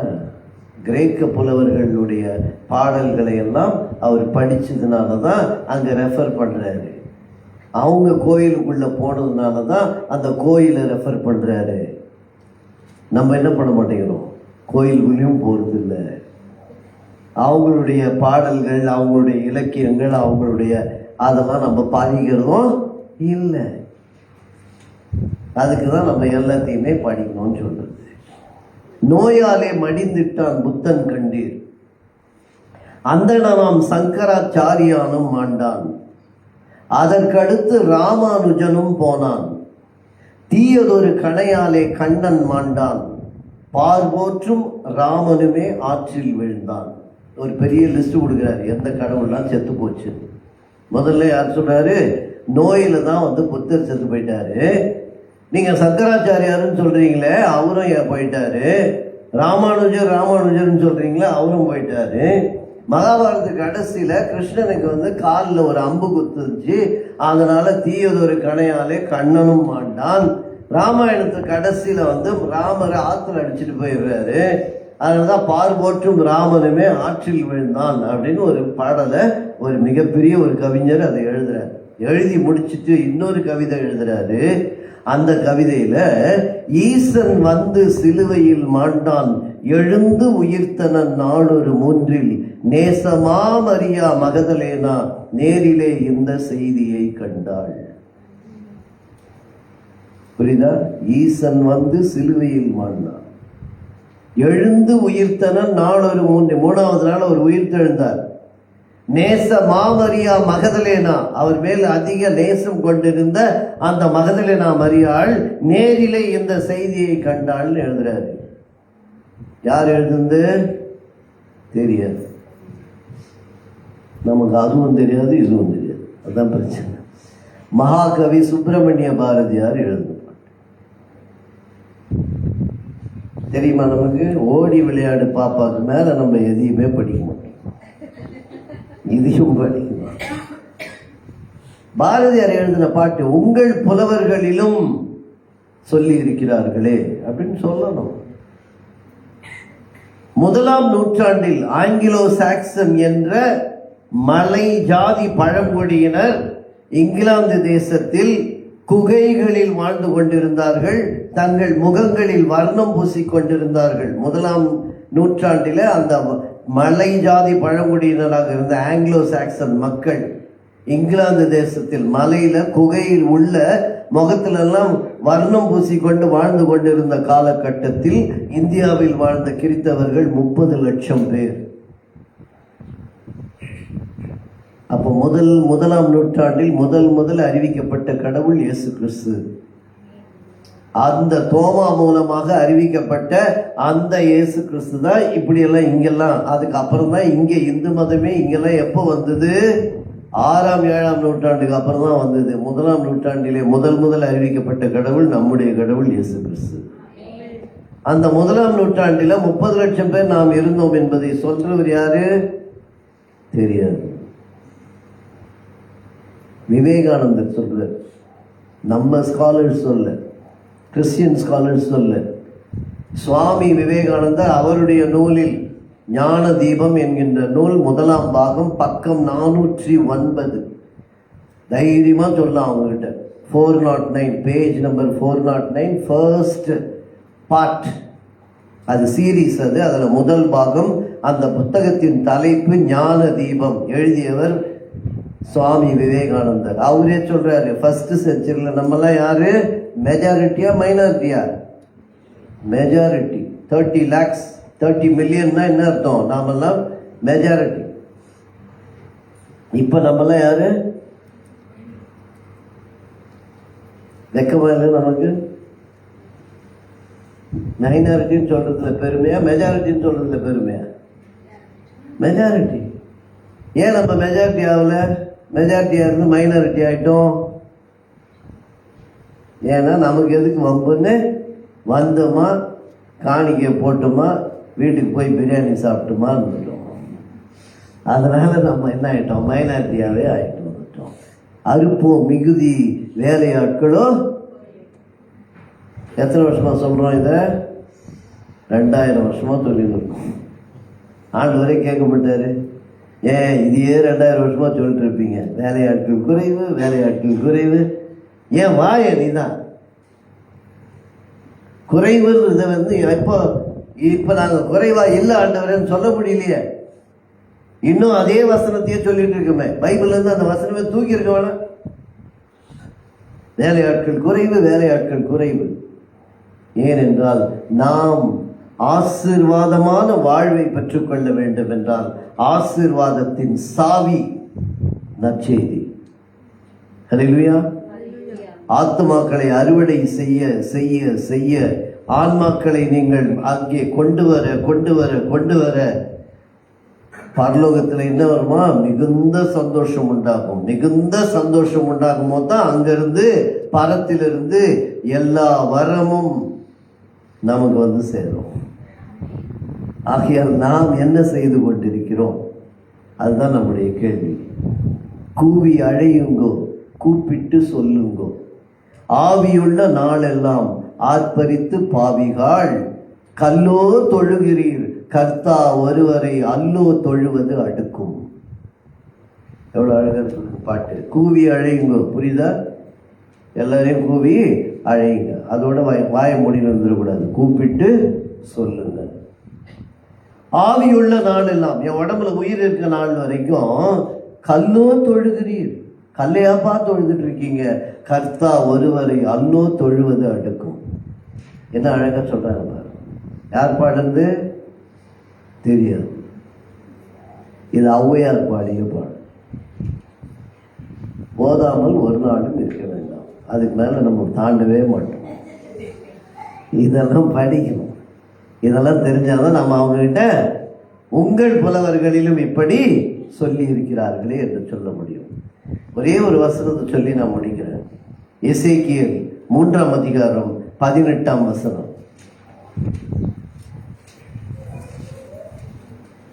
எசேக்கியேல் 3ஆம் அதிகாரம் 18ஆம் வசனம். சாகவே சாவாய் என்று சாகவே சாவாய் என்று நான் துன்மார்க்கனுக்கு சொல்லுகையில் நீ துன்மார்க்கனை தன் துன்மார்க்கமான வழியில் இராதபடிக்கு எச்சரிக்கும்படியாகவும் அவனை உயிரோடு காக்கும்படியாகவும் அதை அவனுக்கு சொல்லாமலும் அவனை எச்சரிக்காமலும் இருந்தினால் அந்த துன்மார்க்கன் அவனுடைய துன்மார்க்கத்தில் செத்து போவான். அவன் இரத்த பழியோ உன் கையில் கேட்பேன். நம்ம என்ன சொல்லுவோம் ஆண்டவர்கிட்ட, இது என்ன போங்கா இருக்குது, என்ன ஆண்டவரே இது கதையா இருக்குது. அவன் வந்து திமிர் முடிச்சு அவன் போய் செத்து போயிடுவான். அந்த ரத்த பழி என்கிட்ட கேட்பீங்களா? என்ன அப்படித்தானே கேட்போம் நம்ம ஆண்டவர்கிட்ட. எப்படி சொல்றாரு பாருங்க. அவன்கிட்ட நீ போயிட்டு சொல்லல, அவன் செத்து போயிட்டான், துன்மார்க்கத்துல தான் செத்தான், ஆனா அந்த ரத்த பழியை உங்ககிட்ட கேட்பேன். அதுக்கு பதில் சொல்றாரு. நம்ம இப்படி கேட்போம்னா அடுத்த வசனத்துல பதில் சொல்றாரு. என்ன பாருங்க, அடுத்த வசனம். நீ துன்மார்க்கனை எச்சரித்தும் அவன் தன் துன்மார்க்கத்தையும் தன் ஆகாத வழியும் விட்டு திரும்பாமல் போவானாகே அவன் தன் துன்மார்க்கத்திலே சாவான். அப்பவும் அவன் துன்மார்க்கத்திலே சாவான். நீயோ வென்றால் உன் ஆத்துமாவை தப்புவிப்பாய். ஒரு அலையில சொன்னம்மா, நீ சொல்லி அவன் செத்துட்டான்னா நீ தப்பிச்ச. நீ சொல்லாம அவன் செத்துட்டான்னா ரத்தப்பழி என்கிட்ட கேட்பது. ஆண்டவர் நம்மகிட்ட என்ன சொல்றாரு? சொல்லு, வேற ஒண்ணும் இல்லை. அடுத்த நாளே போனா தண்ணியில முங்கி எழுத்துக்கணும் அப்படின்லாம் நினைக்காது. சொன்னா போதும். சொல்லதான் சொல்ற. சொல்லிட்டினா தப்பிச்சிட்டோம். சொல்லாம அவன் செத்து போயிட்டான்னா அந்த ரத்தப்பழி நமக்கு. ஆத்துமா தப்புவிக்கப்படுவது எப்போது? நல்லா ஞாபகம் வச்சுங்க. ஞானசனம் எடுத்துட்டேன், திருவிருந்து எடுத்துட்டேன், தப்பிச்சிருவேன்னு நினைக்காதீங்க. அங்க போகும்போது கேட்பாரு, எத்தனை நாள் அந்த பக்கத்து வீட்டு அம்மாவோட ஷாப்பிங் மாலெல்லாம் போனேன், என்னைக்காவது சொன்னியாமான்னு கேட்பாரு. அந்த அம்மாவையும் கேட்பார், எத்தனை நாள் அந்த அம்மா சர்ச்சுக்கு வாமான்னு கூப்பிட்டுச்சு, நீ போனியாமான்னு கேட்பார். அதனால அவங்களுக்கு சொல்லிட்டோம்னா நம்ம ஆத்மா தப்பிச்சுக்கும்.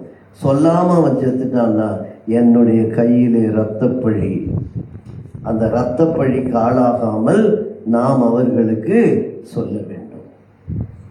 நமக்கு வாழ்க்கையை ஈஸியா முடிச்சிடணும்னு நினைக்கிறோம், ஜாலியா இருந்துடணும். ஏன்னா நமக்கு பேராசை.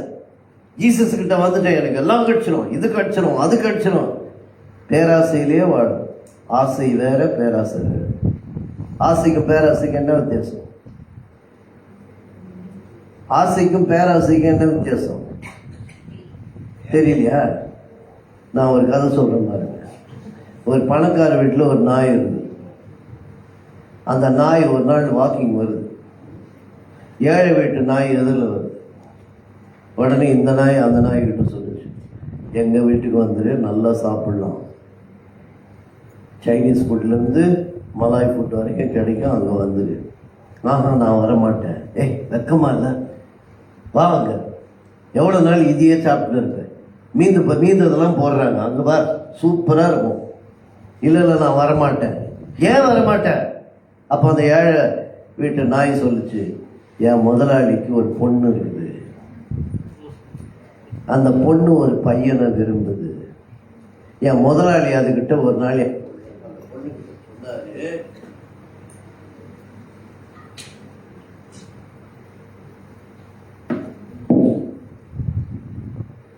ஒரு நாள் என் முதலாளி அந்த பொண்ணுகிட்ட சொன்னாரு, அந்த நாய்க்காவது உன்னை கட்டி வைப்பன ஒழிய அந்த பையனுக்கு கட்டி வைக்க மாட்டேன்.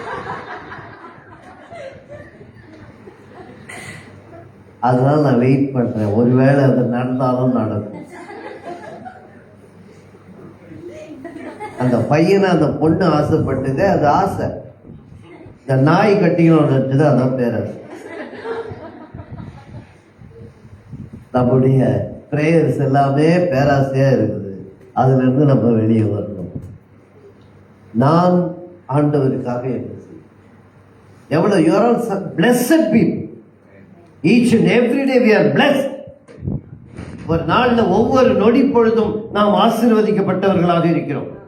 காலையில 6 மணிக்கு எழுந்திருச்சு ஆசீர்வாதம் இல்லையா? அது எத்தனை பேர் எழுந்திருக்கல?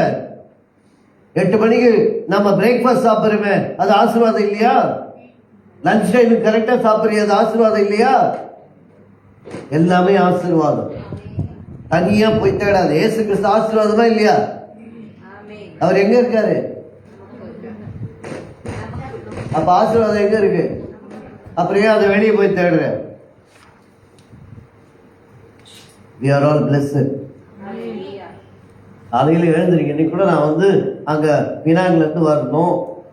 ஏன்னா ஃப்ளைட் 6 o'clock. நான் ரூம்ல 4 மணிக்கு எழுந்திருக்கணும். அப்ப நான் எத்தனை மணிக்கு எழுந்திரிச்சிருக்கணும்? 3 மணிக்கு எழுந்திருக்கணும். 3 o'clock எழுந்திரிச்சு அங்க போய் ஃப்ளைட்டை பிடிச்சி நேராக ஏர்போர்ட்ல கேஎல்ல இருந்து நான் நேராக இங்க வரேன். அலாம் வச்சேன். அந்த 3:30க்கு அது அலாம் மொபைலில் வச்சு எழுந்துச்சு. மொபைல் அந்த அலாமா நம்மளை எழுப்புது, அலாரம் நம்மளை எழுப்பு, ஆண்டவர் தான் எழுப்பு. அந்த அலாரத்தை டெட் பாடி முன்னால வைங்க, எத்தனை முறை அடிச்சாலும் அது எழுது. அப்ப எழுப்புவது அலாரம் அல்ல, என்னுடைய ஆண்டவர். அந்த ஆண்டவருக்காக நான் என்ன செய்யும்? உலகம் தராத சமாதானத்தை நாம் மட்டுமே பெற்றுக் கொண்டிருக்கிறோம். அதை விட மிகப்பெரிய ஆசீர்வாதம் எதுவுமே கிடையாது. We are all blessed. அப்ப நம்ம என்ன பண்ணணும்? நாம் அவரை பற்றி மற்றவர்களுக்கு சத்தியத்தை சத்தியமாய் சொல்ல வேண்டும். ஏனென்றால் மார்க்கு 2ஆம் அதிகாரம் 1ஆம் வசனமே சொல்லுது, அவர் இந்த வீட்டில் இருக்கிறார் என்று ஜனங்கள் கேள்விப்பட்டு வாசலுக்கு முன்னும் நிற்க இடம் போதாதபடிக்கு அநேகர் கூடி வந்தார். 2022க்கு முன்னாலேயும் வாசலுக்கு முன்னாலும் யாரும் இல்லை. இப்பவும் அப்படியே இருக்குதுன்னா நீங்கள்லாம் என்ன பண்ணிட்டீங்க? அவர் இந்த வீட்டில் இருக்கிறார் என்று சொல்லவில்லைன்னா நீங்க வெளியே போய் சொல்லணும். அதான் என்னுடைய வேலை. Don't say that you are in church. Church is not in seating capacity. It is in sending capacity. Hallelujah. ஒரு சபை என்பது இருக்கைகளின் எண்ணிக்கை அல்ல, அனுப்பப்படுகிறவர்களின் எண்ணிக்கை. முடிச்சிடறப்பா, அதுக்காக எப்படியெல்லாம் சிம்பாலிக்கா மைக் இருக்காது.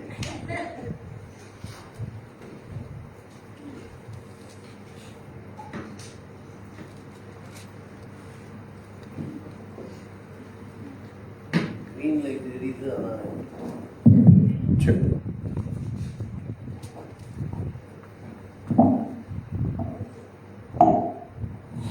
இன்னொன்று ரெடி பண்ணி வை.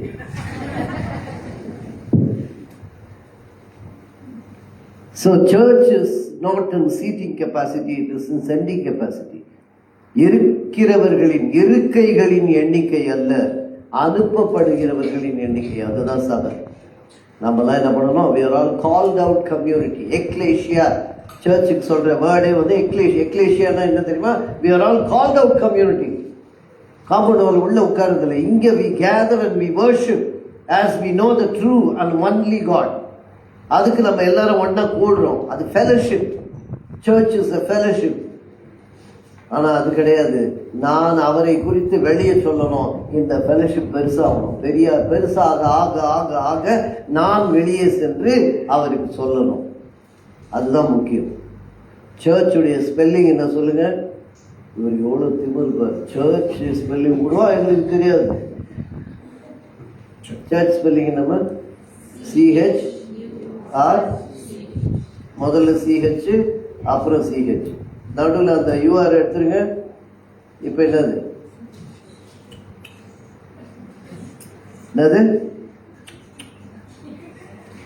சர்ச்சு வந்து பரிதாபமாக ஆயிடும். உச்சுன்றமே அது மாதிரி ஆயிடக்கூடாது. எப்போ அப்படி ஆகும்? நடுவில் எது missing? UR missing. You are missing in church. When you are missing in church, the church will be miserable. The church will become pathetic when you are missing. And the நடுவில் you are எடுத்துட்டோம்னா you are missing in church. நீங்க இருக்கீங்கன்னா அவர் இருக்க வேண்டும். அவர் இருப்பதை மற்றவர்களுக்கு சொல்ல வேண்டும். Thank you so much. God bless you. கர்த்தர் இந்த வார்த்தைகளை ஆசீர்வதிப்பாராக. என்னுடைய ஊழியத்தின் பெயர் நான் இயேசுவுக்கு கடனாளி ஊழியங்கள், IO Jesus Ministries. அதனால் இந்த ஊழியத்திற்காக ஜெபித்துக் கொள்ளுங்கள். என்னுடைய டிவி யூடியூப்ல சேனல் இருக்கு, IOJ டிவி யூடியூப்ல என்னோட சேனல். அதில் நிறைய என்னுடைய செய்திகள் இருக்கும். நிறைய more than 80 மெசேஜஸ் இருக்கும். எப்படி நாம் மற்றவர்களுக்கு நற்செய்தியை அறிவிக்க முடியும் என்பதற்கான சின்ன சின்ன விஷயங்கள் அதில் நிறையா இருக்கும். அதெல்லாம் நீங்கள் பாருங்கள், அநேகருக்கு அனுப்புங்க, சப்ஸ்கிரைப் பண்ணுங்கள். ஏனென்றால் நான் எழுதி இயக்குகிற படங்கள் எல்லாம் அது பிளாட்ஃபார்மே அதுதான். OTT கிடையாது, தியேட்டர்ஸ் கிடையாது. ஸோ அதில் நம்ம வந்து இதன் மூலமாக மக்களுக்கு சத்தியத்தை சொல்ல வேண்டும் என்றால் அந்த படங்கள்லாம் அதில் இருக்கணும். அந்த சேனல் ஸ்ட்ராங் ஆகணும்னா அது உங்கள் கையில் இருக்குது. நீங்கள் தான் வந்து என்ன பண்ணணும்? எல்லாருக்கும் அதை சப்ஸ்கிரைப் நீங்கள் சப்ஸ்கிரைப் பண்ணுறது இல்லாமல் மற்றவர்களுக்கு ஃபார்வர்ட் பண்ணிங்கன்னா அந்த சேனல் ஸ்ட்ராங்காக இருக்கும். அப்போ நான் எடுக்கிற படங்கள்லாம் அதில் வரும். அது அநேகருக்கு கொண்டு சேர்க்க முடியும். ஏனென்றால் என்னுடைய ஊழியத்திலே எனக்கு கொடுக்கப்பட்ட ஒரு தரிசனம் 1 கோடி ஆத்மா, 1 கோடி ரூபாய். அந்த 1 crore rupees, 1 crore souls. அது எதுக்குன்னா 5 படங்கள் எடுக்க வேண்டும். அதில் 2 படம் நான் எடுத்துட்டேன். God gave me 40 million. அது முடிஞ்சிருச்சு. இப்போ இன்னும் 3 படம் இருக்கு. அதனுடைய தேவைகள் உண்டு. அதுக்காக முதல்ல ஜெபியுங்கள், ஜெபித்துக் கொள்ளுங்கள். பரிசுத்த ஆவியானவரினுடைய ஏவுதல் இருந்தால், லீடிங் இருந்தால், you can also help me. So அந்த மினிஸ்ட்ரியை நீங்கள் ஹெல்ப் பண்ணுங்க. அது ஆசீர்வாதமாக அமையும். Thank you so much. God bless you all.